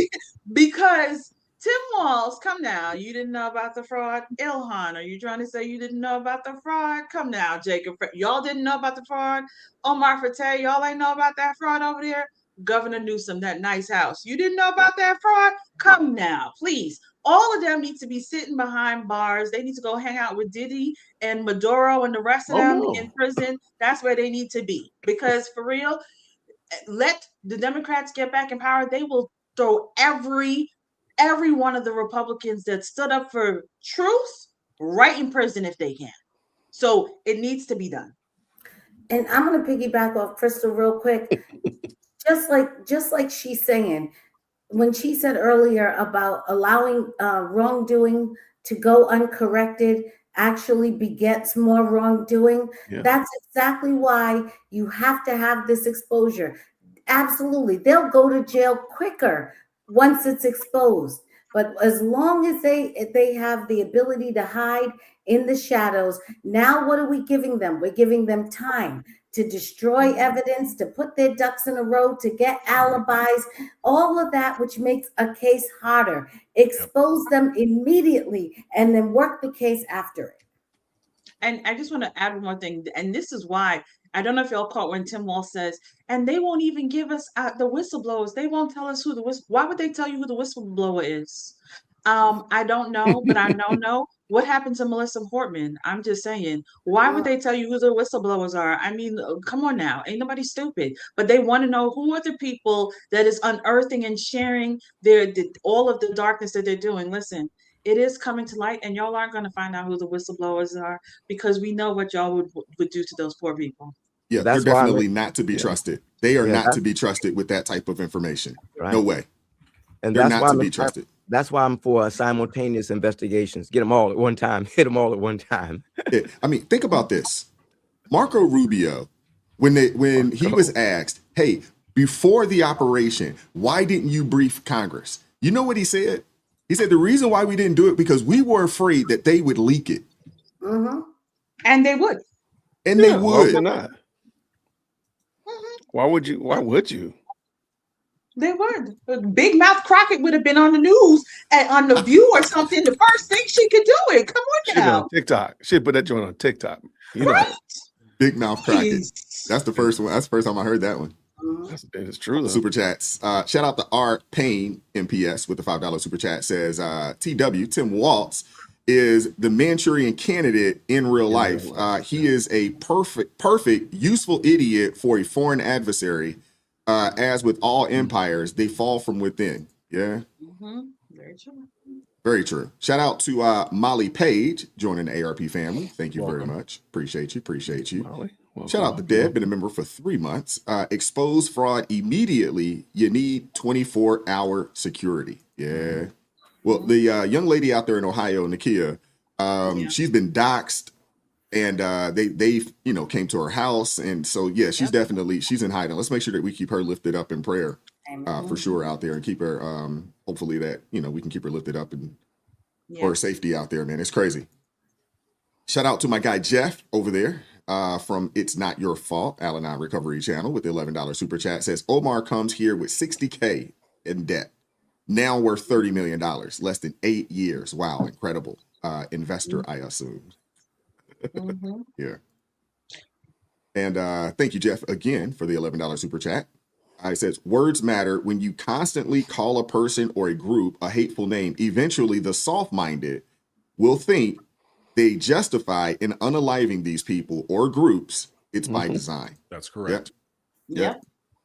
Thank you, Malachi. Appreciate you, brother, for the $1 super sticker. Appreciate you, bro. Be safe out there on the road. For sure, for sure.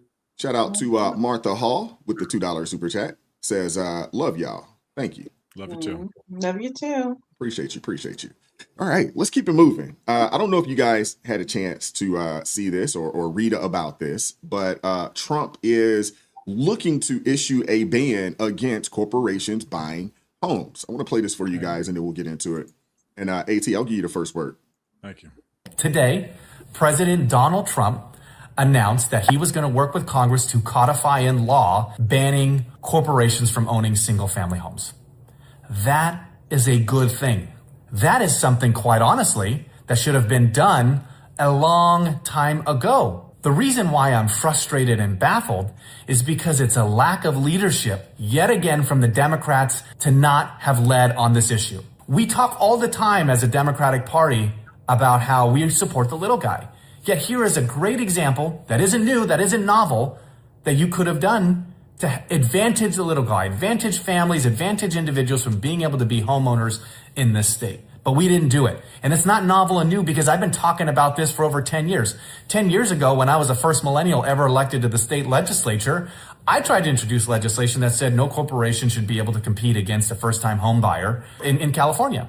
And no first-time home buyer should have to have that burden of needing to compete against an all-cash offer from a corporate investor. I couldn't even have that conversation with my Democratic colleagues at that time.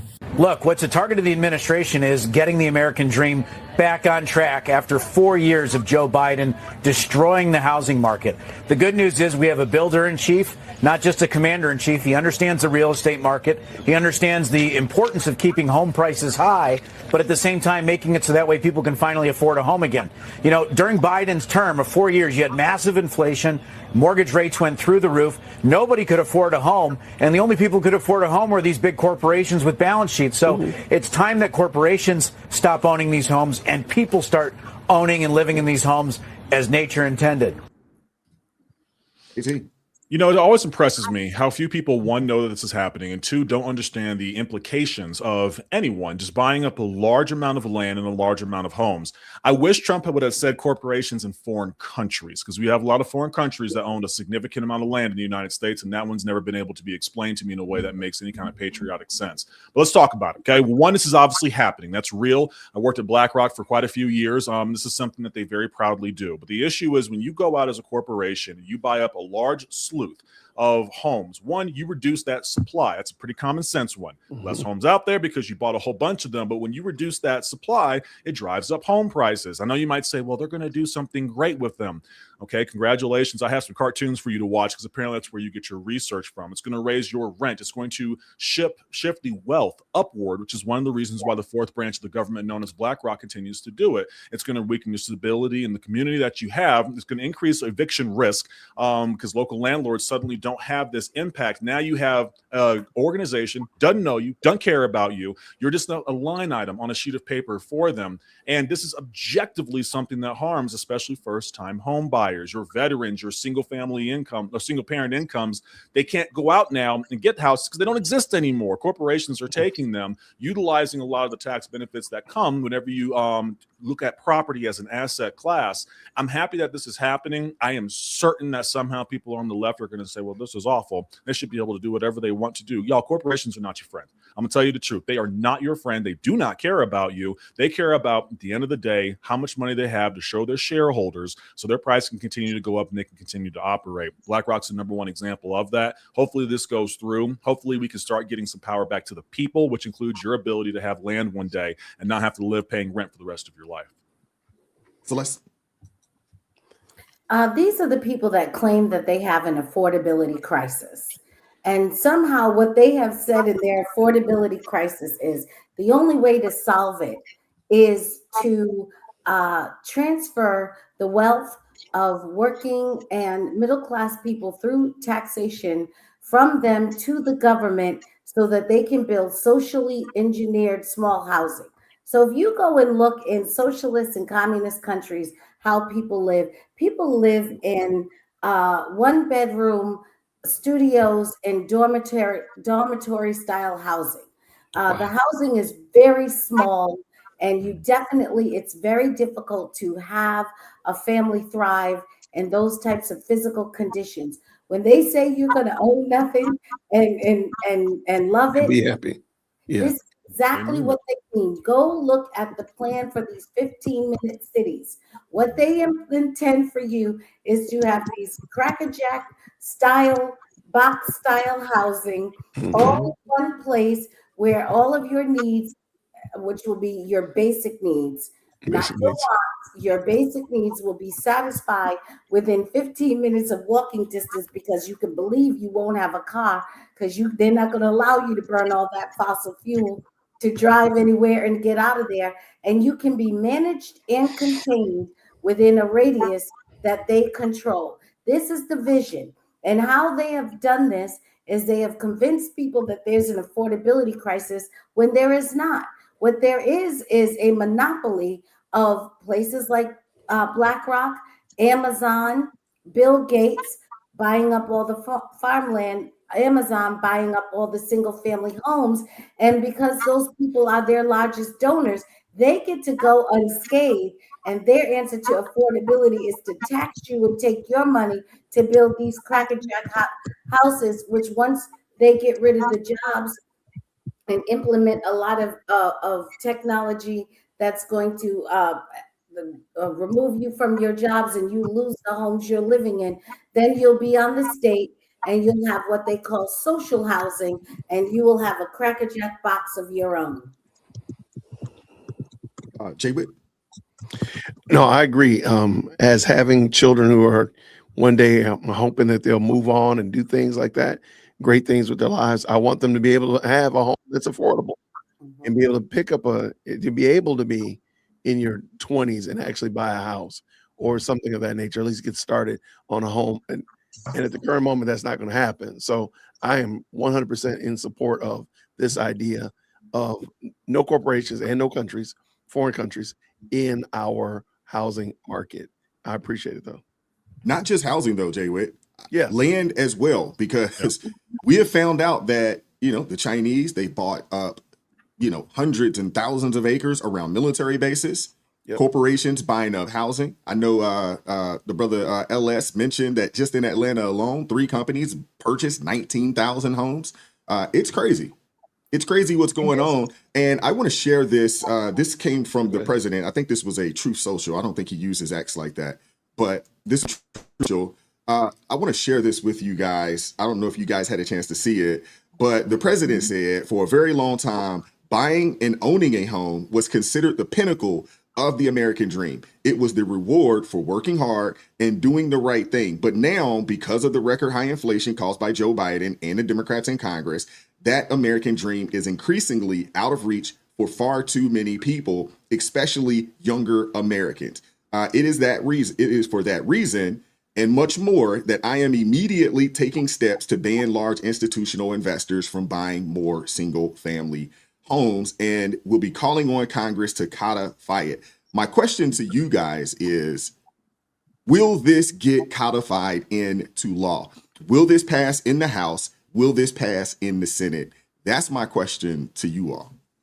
Completely depends on the does. I hope it does, but these people are crazy. When I look at all of this and just listening to that gentleman that said that he's part of the Democratic Party and he's been saying this for years, and they didn't even want to have this conversation.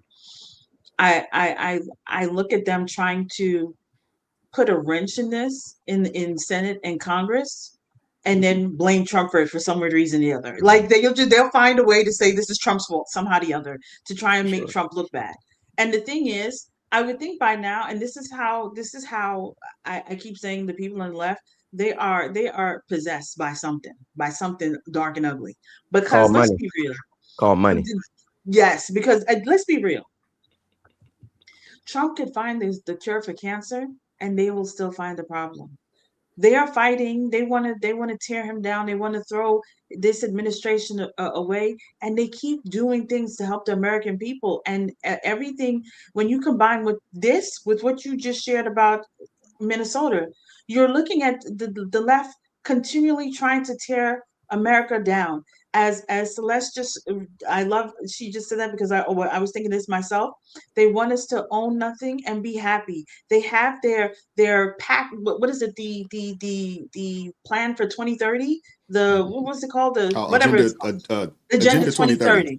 They have Agenda 2030. They have Agenda 2050. They have the Pact for the Future. They have all of these things set in place to destroy America.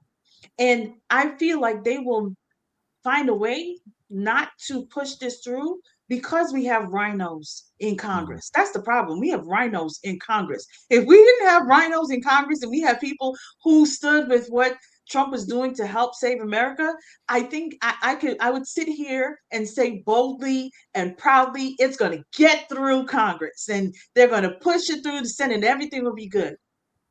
Yeah. But we have rhinos. We have people, and that's why I tell people all the time. People are like, oh, Krista, you think everybody on the right is good. No, I don't. I know that there are bad people on both sides. I know that there are people that are stuffing their pockets on both sides. So when they should be doing the good things, they're not.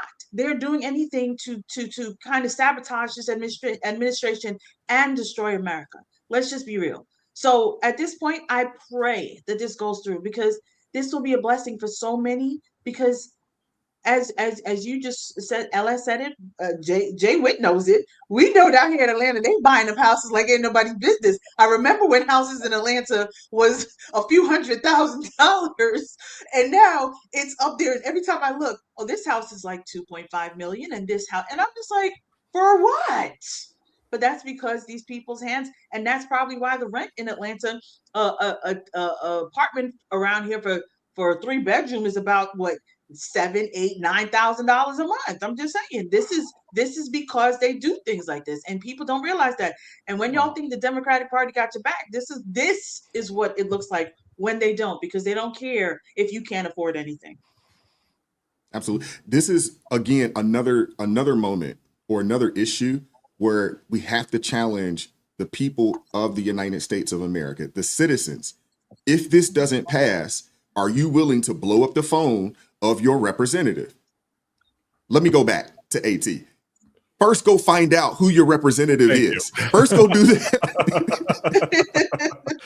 Go find, because I would almost assume most folks don't know who their representative is. No. So go find who that person is, get their contact information, their phone number, their email address. It's all public information. You can find it, and you need to be blowing them up.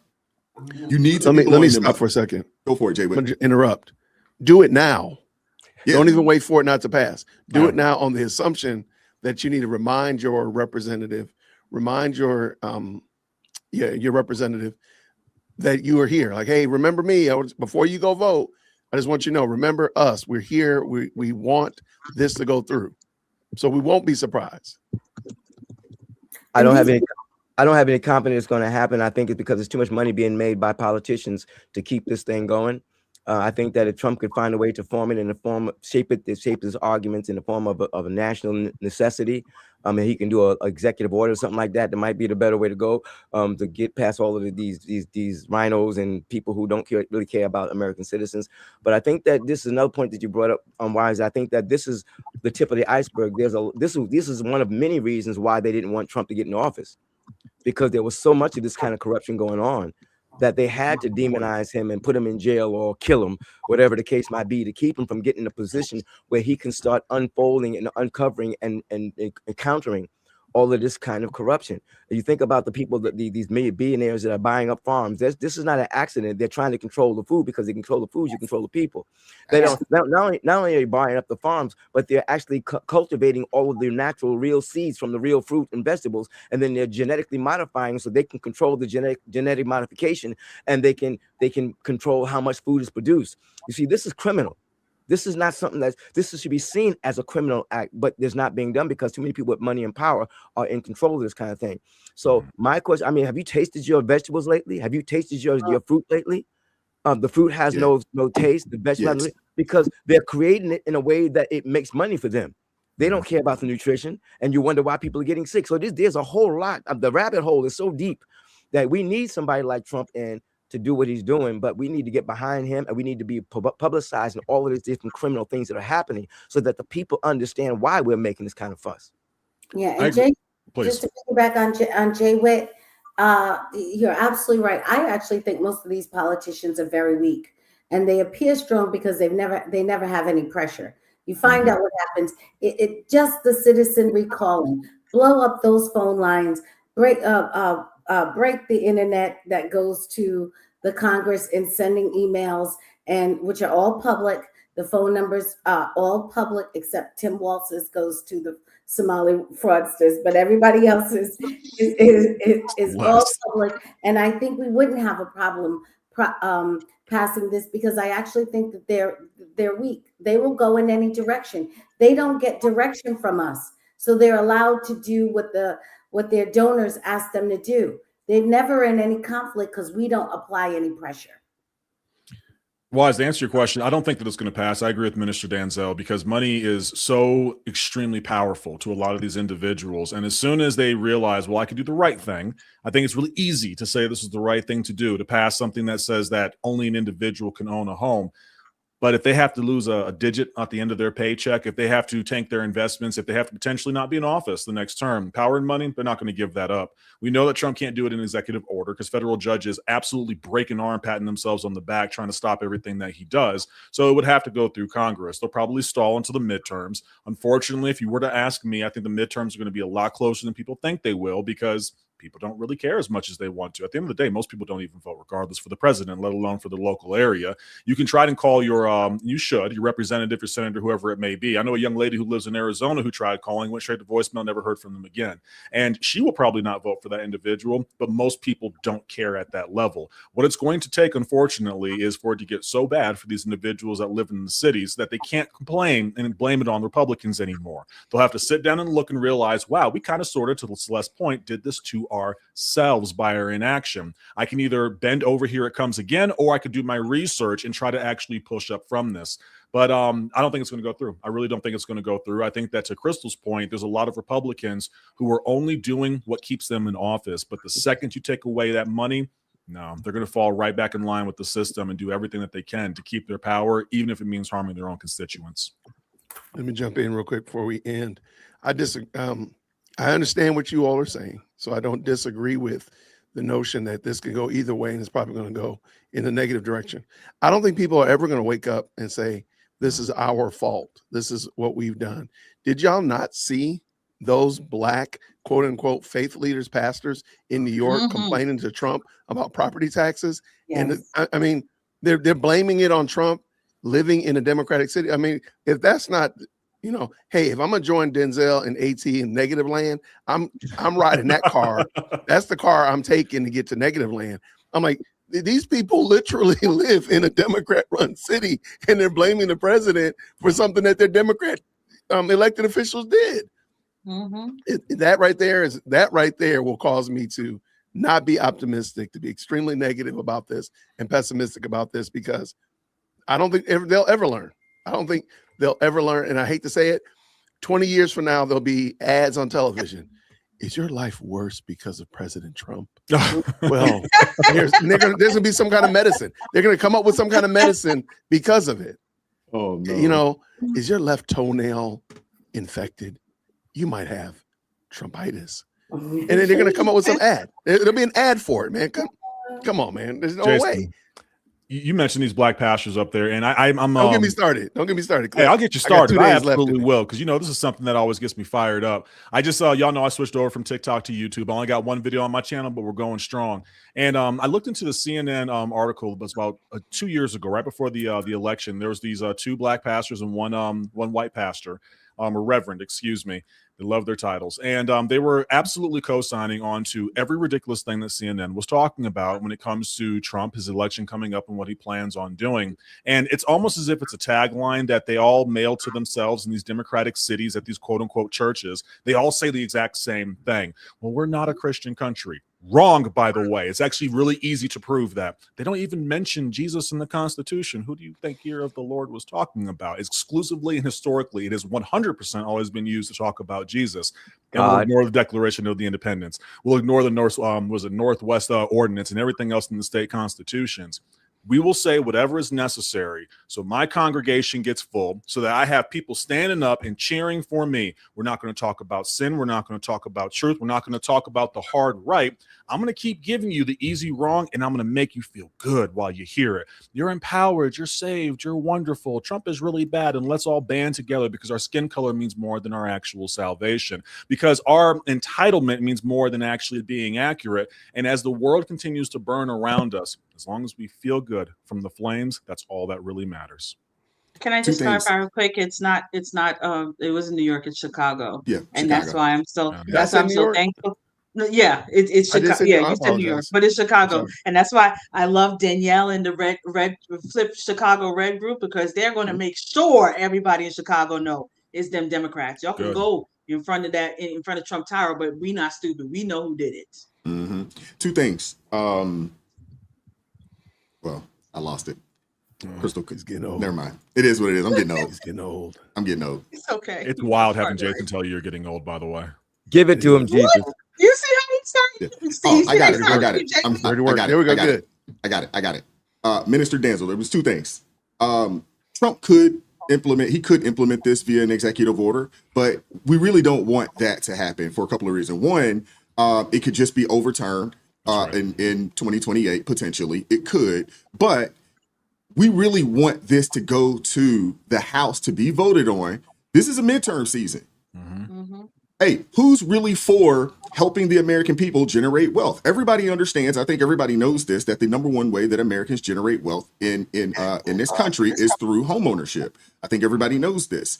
And we also know a lot of your young people, a lot of your millennials and the Gen Z folks that are now becoming adults, they have been complaining for the better part of at least 4 or 5 years now that it's too expensive. I'm not going to have the ability to buy a home. When you think about the average age of who's buying homes, it's almost 40 years old now.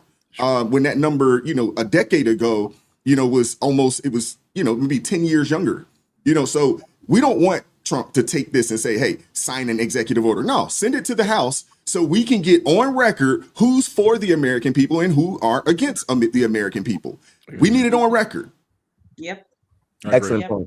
I think that also the messaging is very important. He got to put this thing together so well so it makes it clear to the public whose side he's on and whose side they're on. That message, I think though a lot of times we fail in our messaging and we let them out message us, and people start thinking the way they want us to think. We got to really hit with our message, our rational, intelligent message, so that people can't deny the difference between what we're saying and what they're saying. And I just want to go ahead, Celeste. No. You let me go before. Go ahead. No, honey. Go ahead. I'm gonna be quick. I'm gonna jump in. He can do that. He needs a similar type message. Put it on the Super Bowl the same way he did. Kamala is for they, them, and I'm for us. Very simple, clean cut. He knows how to do it. He should do something exactly like this with that bill. Bill's coming up on this day. Get one good tagline to say, I'm on your side. They're on this side. Whatever it's going to be. He knows how to do it, and he should. And he should. He absolutely should. Hey, that ad that he ran on it wasn't the playoffs. It wasn't the playoffs. It wasn't a Super Bowl. I'm talking about right before the election during football season. He ran an ad and he was talking about how they were paying for, quote unquote, gender care training changes and all this other kind of stuff for prisoners and all this other kind of stuff. That came out. I remember I was at my buddy's house. We hang out and we watch football on a Sunday to Sunday basis. And I remember watching that ad and we just all stopped and was like, wait, what? And I mean, it was probably about a 90-second ad, but everybody was locked into that 90-second ad. For sure. Mm-hmm. Everybody was. So I'm with you guys. Hey, Super Bowl ad and put it out there and it's like, hey, this is what our plans are. Yep. I love it. I love that idea. I was just gonna correct you. We know that home ownership is wealth, but according to Sia Weaver, Mom Donnie's new tenant director, home ownership is white supremacy. I just want to clarify that for you. Yeah, no. Because Run that so back. crazy. Run that by me again. Someone said home ownership is what? White it's supremacy. white supremacy. Oh, his tenant director. Yeah, his Yeah. tenant director. Yep, she Housing said. programs. Yeah, she said that it is white supremacy. So they please know that their language. I feel like these lunatics will make their language that see Trump is trying to push his white supremacy on all of you. Yeah. That's why he doesn't want the corporations to buy the homes. I'm telling you, these people are crazy, and they'll come up with that kind of messaging. Watch. Yeah, It's making my insanity. point. So that's why we have to make sure that when the legacy media starts spinning that message in the wrong way, we have to go after them. Absolutely. Shout out to Colette joining the ARP family. Thank There you. we go. Shout out to Michael Dansky for the $10 super sticker. Appreciate you. Thank you, Martha Hill, for becoming a member as well. Thank you very much. Shout out to Al Young for the $2 super sticker. Thank you very much, Amethyst Angel, for the $2 super chat. Says 1984 in 2026, a boxed domicile and Big Brother's watching you. Yep. Shout out to Marla coming through with the $5 super chat. Says Jay Witt is so right. Don't blow his Don't head give up. him that. Don't give him that. Hey, read what she said though, man. Don't spend so much time hating. Read what she said. This is serious, man. Hold on, let me adult supervision. I love you, Jay. In You're right, Illinois, Jay. our horrible governor is still taxing tips, even though Trump enacted no tax on tips. Y'all know Jason That's screen crazy recorded this, right? You know he's excited. Somebody said he was right. blue. That's all crazy blue work. states. That's a lot of blue states right now. Yeah, I think all the blue states, because I know here, I know in Maryland, same thing. They basically said, hey, no tax on tips, that overtime, we don't need our bread. Run us our money. Wow, that's crazy. And where's that being countered by our side? I mean, making it clear what they're doing. See, that's my point. That's a great example of this. That I didn't know that. You don't hear many of us blowing them up about this. All right, so Crystal, I know different people have been talking about it. I do definitely. With this idea of wrongdoing going unchecked begets more evil, because we should have stopped this at sanctuary cities. They should never have been allowed to defy the federal government and usurp the authority of the federal government. And we have let these sanctuary cities stand unmolested, unupset, unobstructed in any way. And now they're doing the exact same thing with sanctuary cities with tips. They're bringing in their own national guard. They're doing all of this. We should have clamped down then. And now we have far more work to do, because we didn't do the easy work then. Now we got big, hard work to do now. Absolutely.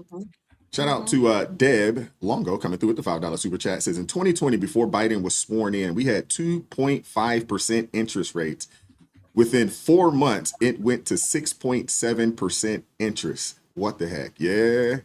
Hey, I remember those interest rates back in the day. Oh my goodness, I remember those interest rates back in the day. Oh, I told folks, I was like, we may not ever see those types of numbers again. We may never see those numbers. Right now, and I was talking to my buddy, shout out to Jeff, and he said, I think people would be ecstatic if the numbers dropped down to mid fours. People would be super excited. Yes. Thank you, Prince of Cats for the $20 super sticker. Thank you very much. Appreciate you. Last but not least, I want to play this clip from Why, before you go to the next, they try to give Obama credit for that. You broke up. He froze up. Oh, they froze up. Credit. They try to give He's saying they try to give Obama. He said they try to give Obama credit for the 2.5% rate. That's what he was Talking saying. about the interest rates when Trump was in office. Yeah. I mean, I'll put my nerd on hat on real quick and explain that one, because that's not the least bit true at all whatsoever. It was supposed to be a crash in 2018 because the Trump policies was able to extend that going into COVID times. The reason why it went up so much is because during the lockdown, as he handed it off to Biden, he closed down the country, printed a whole bunch of money, and didn't have it come back into the American system. And so it made the economy run hot. We had a period of free money, which is why everyone was buying their houses. But once the money was not coming back in, interest rates skyrocketed. He tried his absolute best to use quantitative easing through the Federal Reserve System. Everyone was thrown off, by the way. In BlackRock, they told us to start saying bonds were back 2 years before bonds even started to make any kind of actual comeback. It upped in Wall Street. They couldn't figure it out. It's why the Fed is still in the situation, because we have no money coming in, way too much supply constraints, because obviously COVID-19 put us all inside and nothing could actually move. And so that's why Biden absolutely messed that up. You can look this up, Google the repo rate, figure out exactly what happened with that, the overnight lending rate as well. It also skyrocketed during Biden's presidency. So to say that Trump is not responsible for maintaining something that was supposed to end in 2018 and saying it's his fault when he handed it off to Biden and pretending like Biden had no impact is absolutely inaccurate and doesn't follow any kind of financial principle. And it was predictable. Yes, it was. Very much so. Knew that that's exactly what was going to happen with that big, beautiful, not the big, beautiful bill. What would they have? The Build Back Better? Yeah, Build Back Better. That's what it was. So that was, I think, purposefully intended to absolutely drive up inflation. Excellent points. I want to play this last clip for you guys, and then we'll get up out of here. Jay Witt's favorite guy, Stephen A. Smith. He does it again, man. He does it again. Illness in some of these people, Stephen. Well, not all of them. Time out. You don't get to do that. Don't talk to me about mental illness. There's mental illness in some of these people, Stephen. Well, not all of them. Time out. Nope. You don't get to do that. Don't talk to me about mental illness on the side of the right. But you have people talking about transgender without parental consent.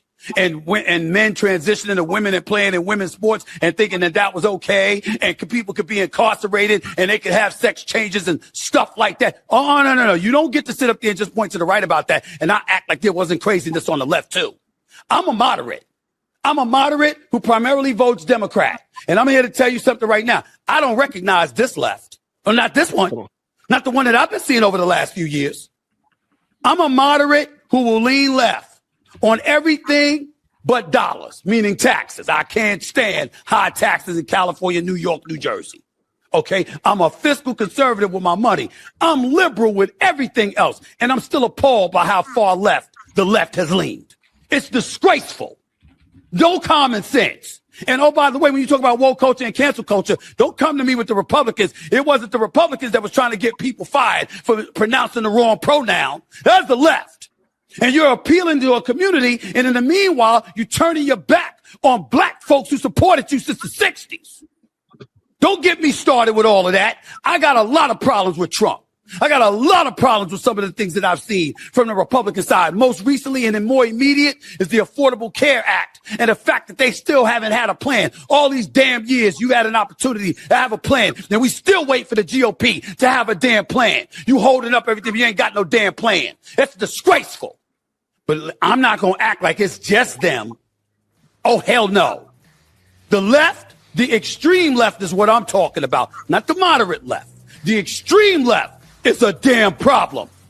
And that's why 77 million people stood up and said Donald Trump is closer to normalcy than some of those folks.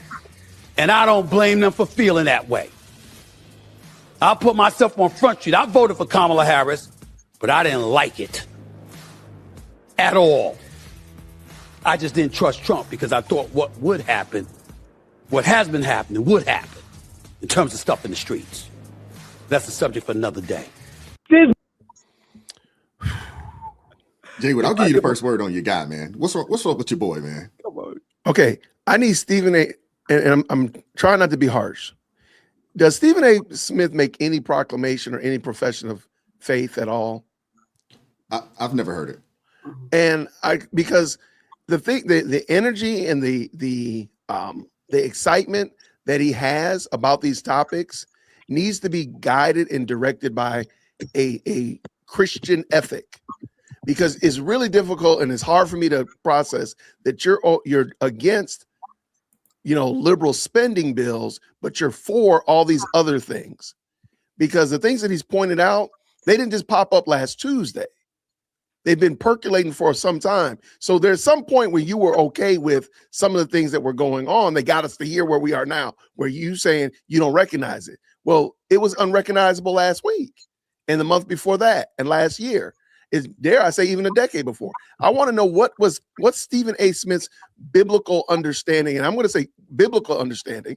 What is his ethic that drives his his quote unquote conservatism or liberalism or his moderacy, because it doesn't seem like it's guided. It just seems like it's guided by the wind. If you were rocking with Kamala, there's no way you can explain to me that you have an ethic that is even awake. Dare I say even active? I mean, your ethic is sleep. If you say that you were good with Kamala because you didn't trust Trump, but you like what Trump is, sir, that doesn't even make sense. I'm sorry. So I like Stephen A. Smith's energy. I have to admit, he's passionate about things, and there's sometimes when he's really on the nose. This is not one of those instances, because it's really hard for me to process what he's saying about, again, the Democrat Party, when the Democrat Party's been like this, sir. Like, where have you been? Anyway, that's all. Minister Daniels, I'll give you the next word, bro. I'm glad that you brought this up, Brother Jason. I think he has a split personality. It'd be split in the middle of a conversation, though. That's the part. Like, that's my point. He arguing with himself. That's my point. It came out. I said that he needs to have somebody lay hands on him and cast that other half out of him. If he cast that other half out of him, he'd be all right. The brother has a split personality, and it came out in one message. It came out in one message. So you got to pray for the brother. Look at the other cam. I'm arguing with myself on the other cam. Like, what the heck? How is this a thing? Like, but you know what though? I think this is something that Democrats need to pay attention to. This is how y'all sound. That's how y'all sound. Like insane. Like Stephen A. Smith does not sound anchored. I'm worried about him, man. Doing wellness check on my guy. Check him out. Anyway. Crystal, I'll give you the next word. A double-minded man is unstable in all his ways. And that's literally Stephen A. And this is the thing, people need to, this is why your morality has to have some kind of clarity. You have to be centered. And because we are centered by the word of God, we can think straight. Because he literally is over here, then over there, then back here, then over here. You're right. He was arguing with himself. And the way you just painted that was spot on, because that's literally how he was looking. You were like, what are you talking about? I'll get another hat. It was all over the place. And I'm just like, and then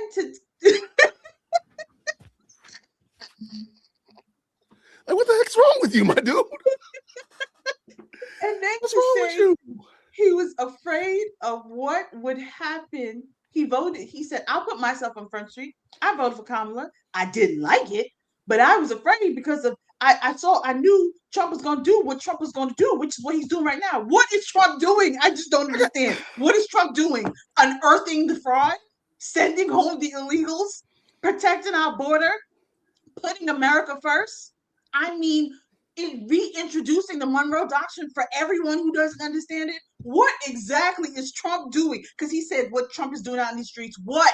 Saving America? I'm sorry. I don't. Yeah, because I don't mean to jump in, but real quick, Trump isn't the one causing the shenanigans in the streets. Go look at Minnesota right now. That's not any red hat MAGA people running around there making autonomous zones fighting ICE agents.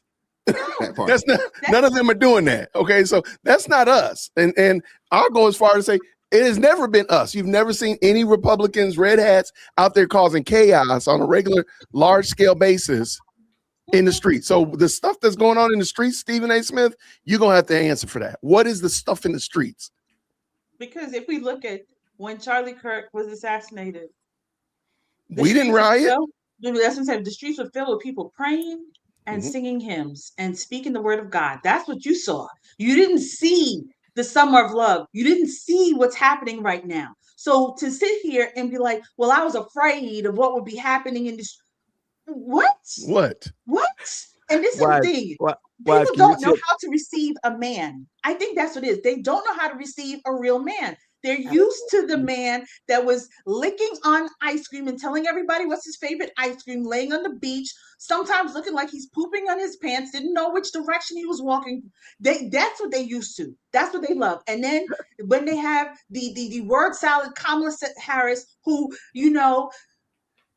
Colombia is a country that is a Colombia, and then Colombia, so we all love Colombia. They're used to that foolishness. They don't know how to deal with a man that's giving common sense. That is the problem. And you see, Kamala's word salad I agree with that person in the comments because that's exactly how I feel. That word salad has infected poor Stephen A. Smith's brain because he has no center, no foundation. So he's literally arguing himself on his show. Hey, Walz, can you imagine a commentator saying, Steve, now what do you have to say about what Steve just said? Now, Stephen, tell me about what you think about that. AT, what are your thoughts, bro? One, my first thought is, how many hats do you have next to you right now, Jason? That's my first question. I have a wall right here. I have a wall of hats. Look, I don't watch a lot of TV, so my Stephen A. Smith catch-ups come here on this show, and I'm so confused. First, he said, Trump's not that bad, right? Honestly, y'all need to calm down. Then he immediately redacted that and said, no, at the end of the day, we got to roll with the Democrats. And then now we're here with this. This is a case for schizophrenia. That's what this truthfully is, because he said a lot of true things just now. And I'm not saying that someone who has a mental condition like he does is incapable of speaking the truth. But it goes back to what Jason said. I'm absolutely co-sign on that. Does he know the Bible? Does he know Jesus? People who talk like that, who are that in between, I'm a moderate, which means I'm better than the rest of you. I'm not on the left, I'm not on the right, I'm right in the middle. Y'all know the ones. You're so close. You're right there. You just have to fix that morality. You have to understand the true foundation of this nation. Every single right that you have, according to the Declaration of Independence, comes from the Creator. And if he takes that step, then maybe he'll start to understand what's going on. We know that a lot of people on the left, they don't read, despite the fact that they love saying how smart they are with their degrees. People on the left don't know how to have conversations. They don't know how to look at things critically. And you see in Stephen A. Smith, every once in a while, he kind of wakes up from that machine. He's like, well, y'all are saying that the right is crazy, but you're actively, this is real, look it up, allowing children to chop off their genitalia or their upper regions if they're a lady. And now we don't want you to have to even tell your parents.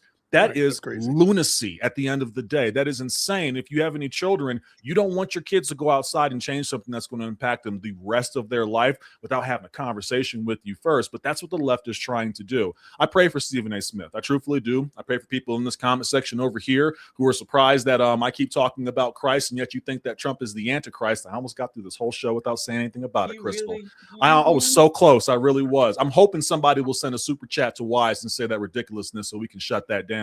I really hope that this nation starts to read again. Honestly, I hope that they start to look into answers for themselves and stop accepting that someone else is going to tell them the reality. Learn to do it yourself, and you'll be surprised at what you find. But the catch is, you can't be scared. I know that sounds really weird, a grown man telling you that you're scared. You're terrified. I know that you are. When you're so afraid to find out that you're wrong, it showcases that you don't care about the truth.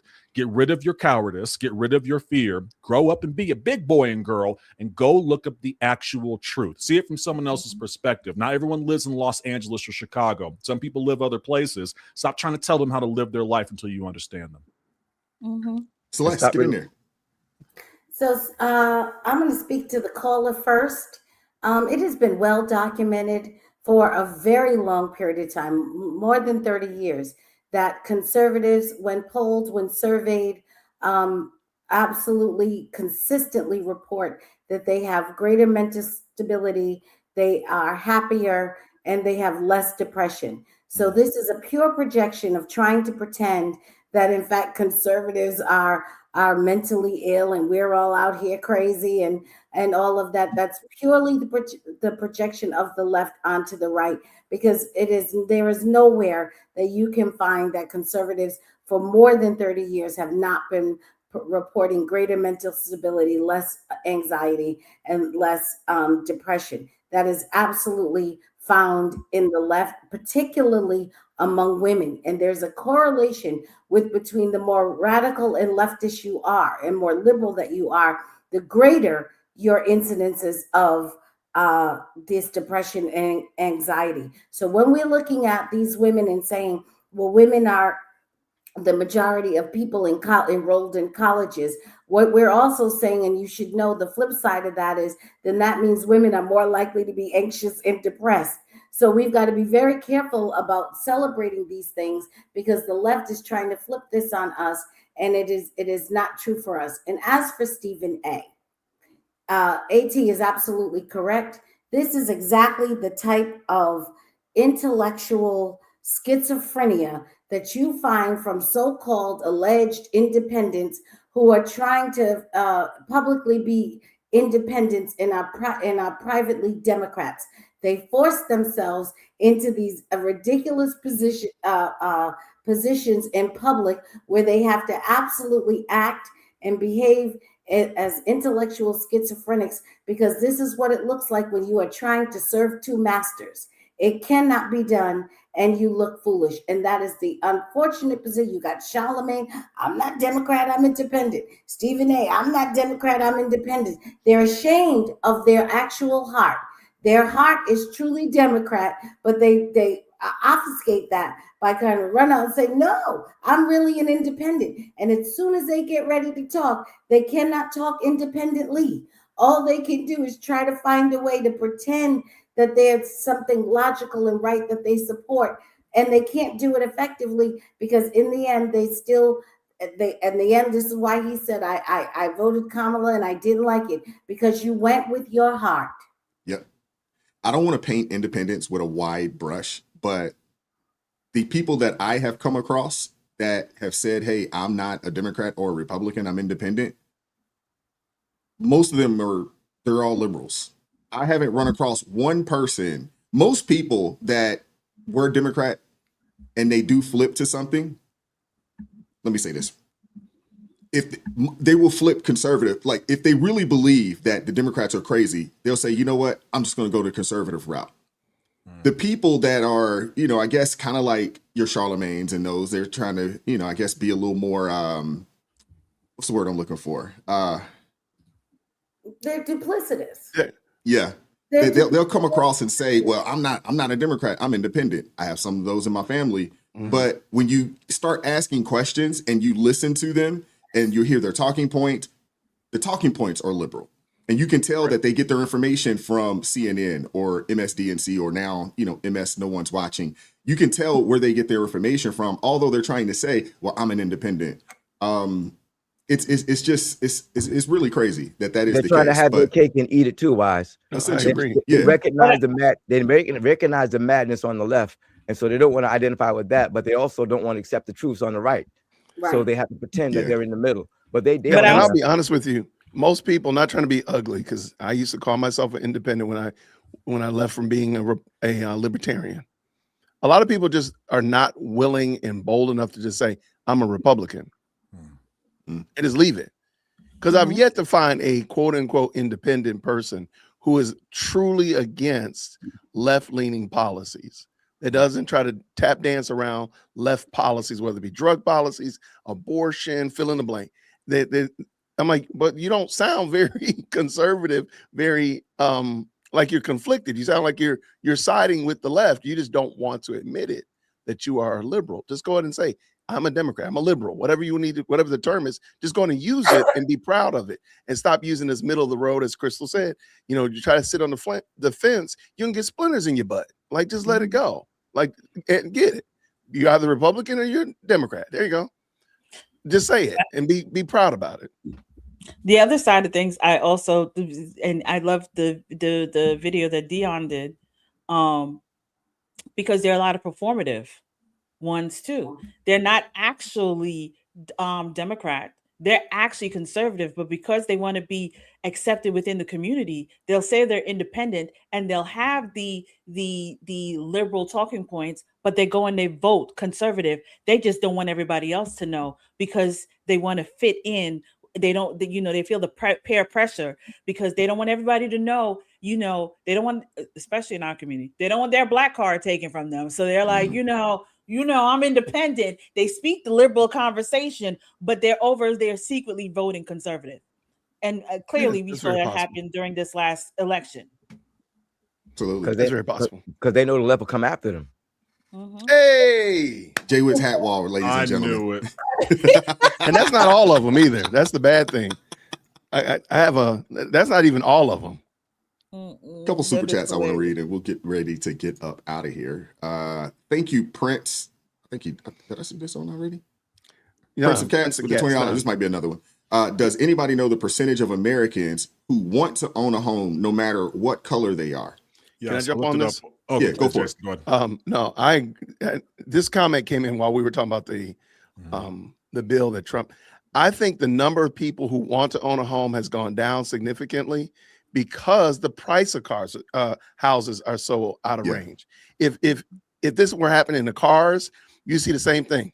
If every car was $100,000, people would be like, no, I don't see myself buying a car. I'm riding a bike. That's what they would be doing. But now that since cars are very reasonable, people buying cars. And I think the same thing with houses. At the moment, houses are out of range.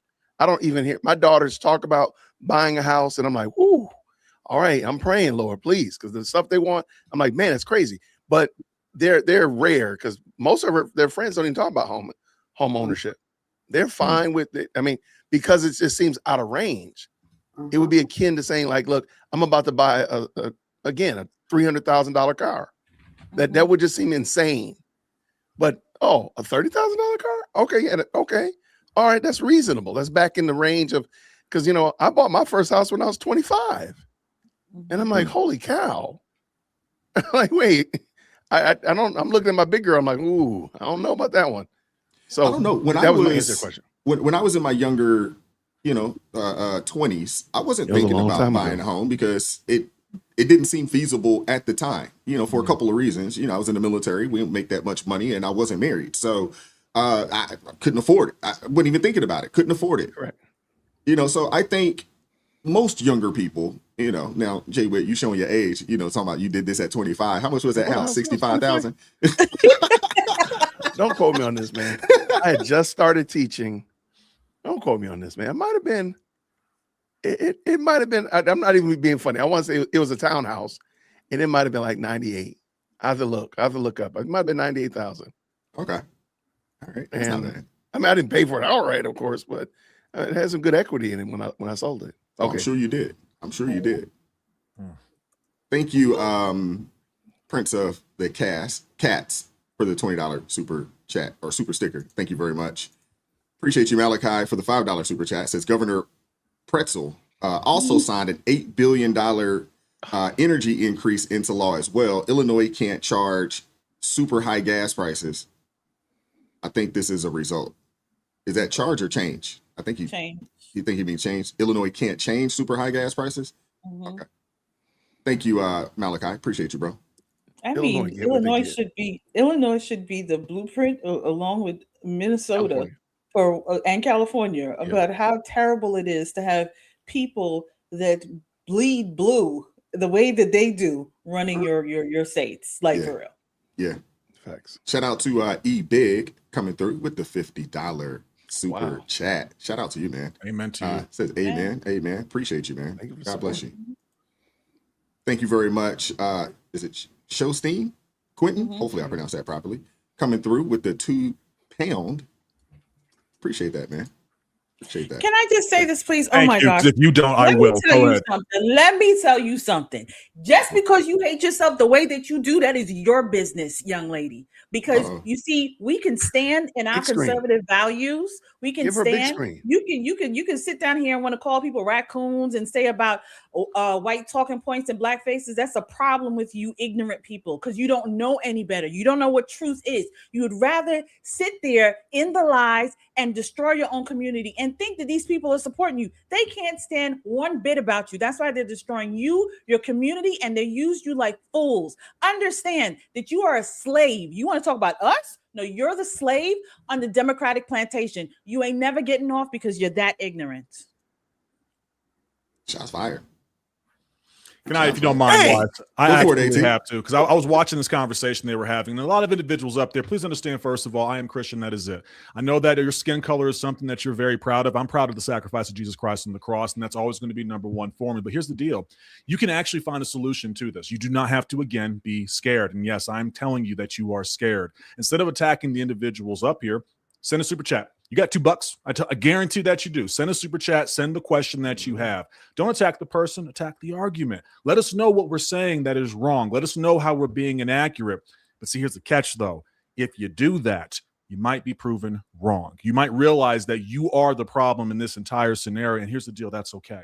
We don't hate you for that. We actually love you, which is why Wise has these conversations every week. He doesn't do this to try and upset people. We do this because we want people to come together because we love this country. We absolutely love this country. We want to see it prosper. We love you, and we want you to wake up out of your ignorance. We want you to wake up out of your hate. And instead, we want you to step forward into the truth. Understand, if you come up here and say, you know what, dang, guys, I was wrong. I probably shouldn't call the entire panel a bunch of raccoons, which, yes, you did, by the way. Instead, I should probably hear what they have to say. But if you're not going to be willing to do that, please don't waste our time and try and tell us how we're wrong. We'll listen to you. But are you willing to listen to anybody else besides yourself?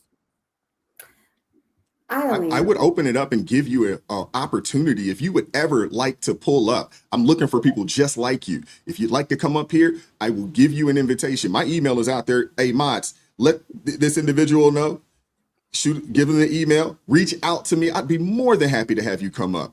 And we will be respectful. Absolutely. We will be respectful. And I just want to say this. If loving God in America is wrong, I don't want to be right.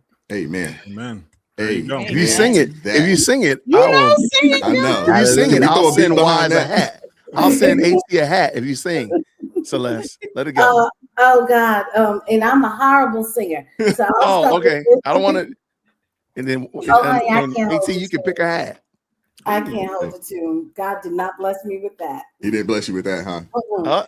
She let you down, brother. Shout out to Joel Witrowski. Hopefully I pronounced that properly. Thank you for the $5 super chat. Says, I love this discussion. God bless you all from California, white guy. California. Thank you. Thank you, man. Thank you. Well, Sorry to hear with about that being California said, part. we'll get ready to get up out of here. But I do appreciate you all pulling up. Thank you, Jay Witt. Y'all make sure y'all go check out my brother over there at the Jay Witt podcast, doing what he does best. Thank you, Celeste, for pulling up. Make sure you go and get the book. We will have some additional information about the book. It will come out. Hopefully we'll have that ready by next week. Hopefully we will. But appreciate you, Celeste. And go follow her over at Celeste_Duffer. We're gonna put some heat on her to really start moving and pushing forward, and moving that channel forward. Y'all do so good. You do. Thank you, Crystal, for pulling up today as well. Y'all make sure y'all go check out my sister over at Crystal Beyond Labels 3 days a week. Is it still 3 days a week Bible study? No. Oh, you're changing up. I changed it to one live Bible study on Wednesdays, and then we're going to have private, intimate Bible studies for the members only, just because you have the crazies that come in and they distract the Bible study. So I decided to pull two of them off so people can have space to ask questions and things of that nature and not be distracted. I like that. Okay, cool. Thank you, AT, man. I appreciate you pulling out, brother. If you want to promote the new YouTube channel, and you gotta send that over to me so I can make sure I go over there and subscribe as well. Yes. Yes, sir. I absolutely will. I'm not doing TikTok anymore for those of you who are here and you follow me over there because I can't say the things I want to say. I love standing next to Minister Danzel because a lot of people get this confused all the time. He, as a minister, has a congregation of individuals that he shepherds. I'm an apologist. I argue for the faith, and that's what I'll be doing on my channel. I only got one video so far. If you just type in Faith Under Fire Show, what this says down here, you'll find it. I am going to do something that is probably going to get me in trouble. I don't really care. I want to talk about your faith. I want to talk about how it relates to American society. For example, today is National Law Enforcement Appreciation Day. Yes, that is tone deaf. I don't care. It is still Law Enforcement Appreciation Day. And I like to break down a lot of really deep topics. For example, yes, this is a Christian nation. Yes, that's really easy to prove. If you're interested in that, please follow me. I'm trying to be like Brother Wise up here. He has posted, I did the math. Sorry, Wise, I looked into you. He started at the end of 2023. He has posted over 1,000 videos. The man works. He feeds the machine. That means he posts about once a day for the last 3 years. I'm trying to get into that cadence, probably starting next week time frame. Please come by, support. If you have questions, I do enjoy those. If you have arguments that someone has given you, you don't really know what to do with it. This is my job. This is what I love to do. So please come by. Thank you for the support at Faith Under Fire Show. We've got something pretty big coming up here in the next couple of weeks for the ministry that we're launching. So if you're a believer out there who either A, wants fellowship, or B, wants to actually serve where you're at, we're going to make that happen for real. It's time for revival in this nation. We're going to get this started. Sandy, well, whatever I can do to help, let me know. I'm yes, sir. Definitely coming y'all's way in a little bit. And thank you, Minister Danzo. Appreciate you, brother, as always. My pleasure. My pleasure. Sister Jason, Brother Jason, can I represent Sister Celeste? If loving Jesus is wrong, we don't want to be right. Hallelujah. Come on. I'll let that work. AT, send me. I want my hat. Send me your address, AT. I'm gonna put I'll email it. I love it. I love it. I love it. Yeah. Shout out to Shar 297 with the $2 super chat. Says this panel is awesome. And I appreciate you guys, man. Thank you to everybody who pulled up this morning and hung out with us. Thank you guys so much. Shout out to all the Blues helping to keep things peaceful in the chat. We already know what time it is. Y'all know what we're dealing with. And I appreciate you guys doing what you do to help things just maintain some peace, in the chat. So I do appreciate you guys. All my ARP family members, thank you guys very much as well. And everybody that supported the channel financially this morning, I really appreciate you guys. God bless each and every one of you guys. Don't you send me that hat, Jason. Don't do it. Send me a J Witt podcast. I'll wear that on my show every once in a while. Say less. Say less. I'll order it for you right now. Absolutely. Hey, I can get you. I can get a Navy hat for you. I can get a U.S. Navy hat for you if that. It will be the coldest day in hell that you see me put a Navy hat on my head. You know you're wrong for that. Come on now. I can definitely send you one of those. Oh my goodness. Oh my goodness. Hey, thank you, Lou. Appreciate you, bro. Appreciate you, Lewis, man. Coming through with the $2 super chat says, awesome show. Much love.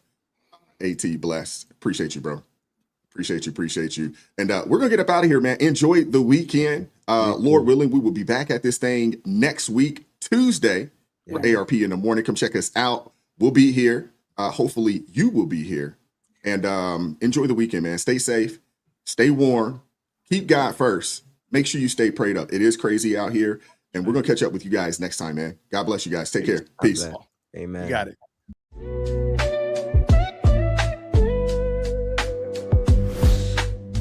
Vibes so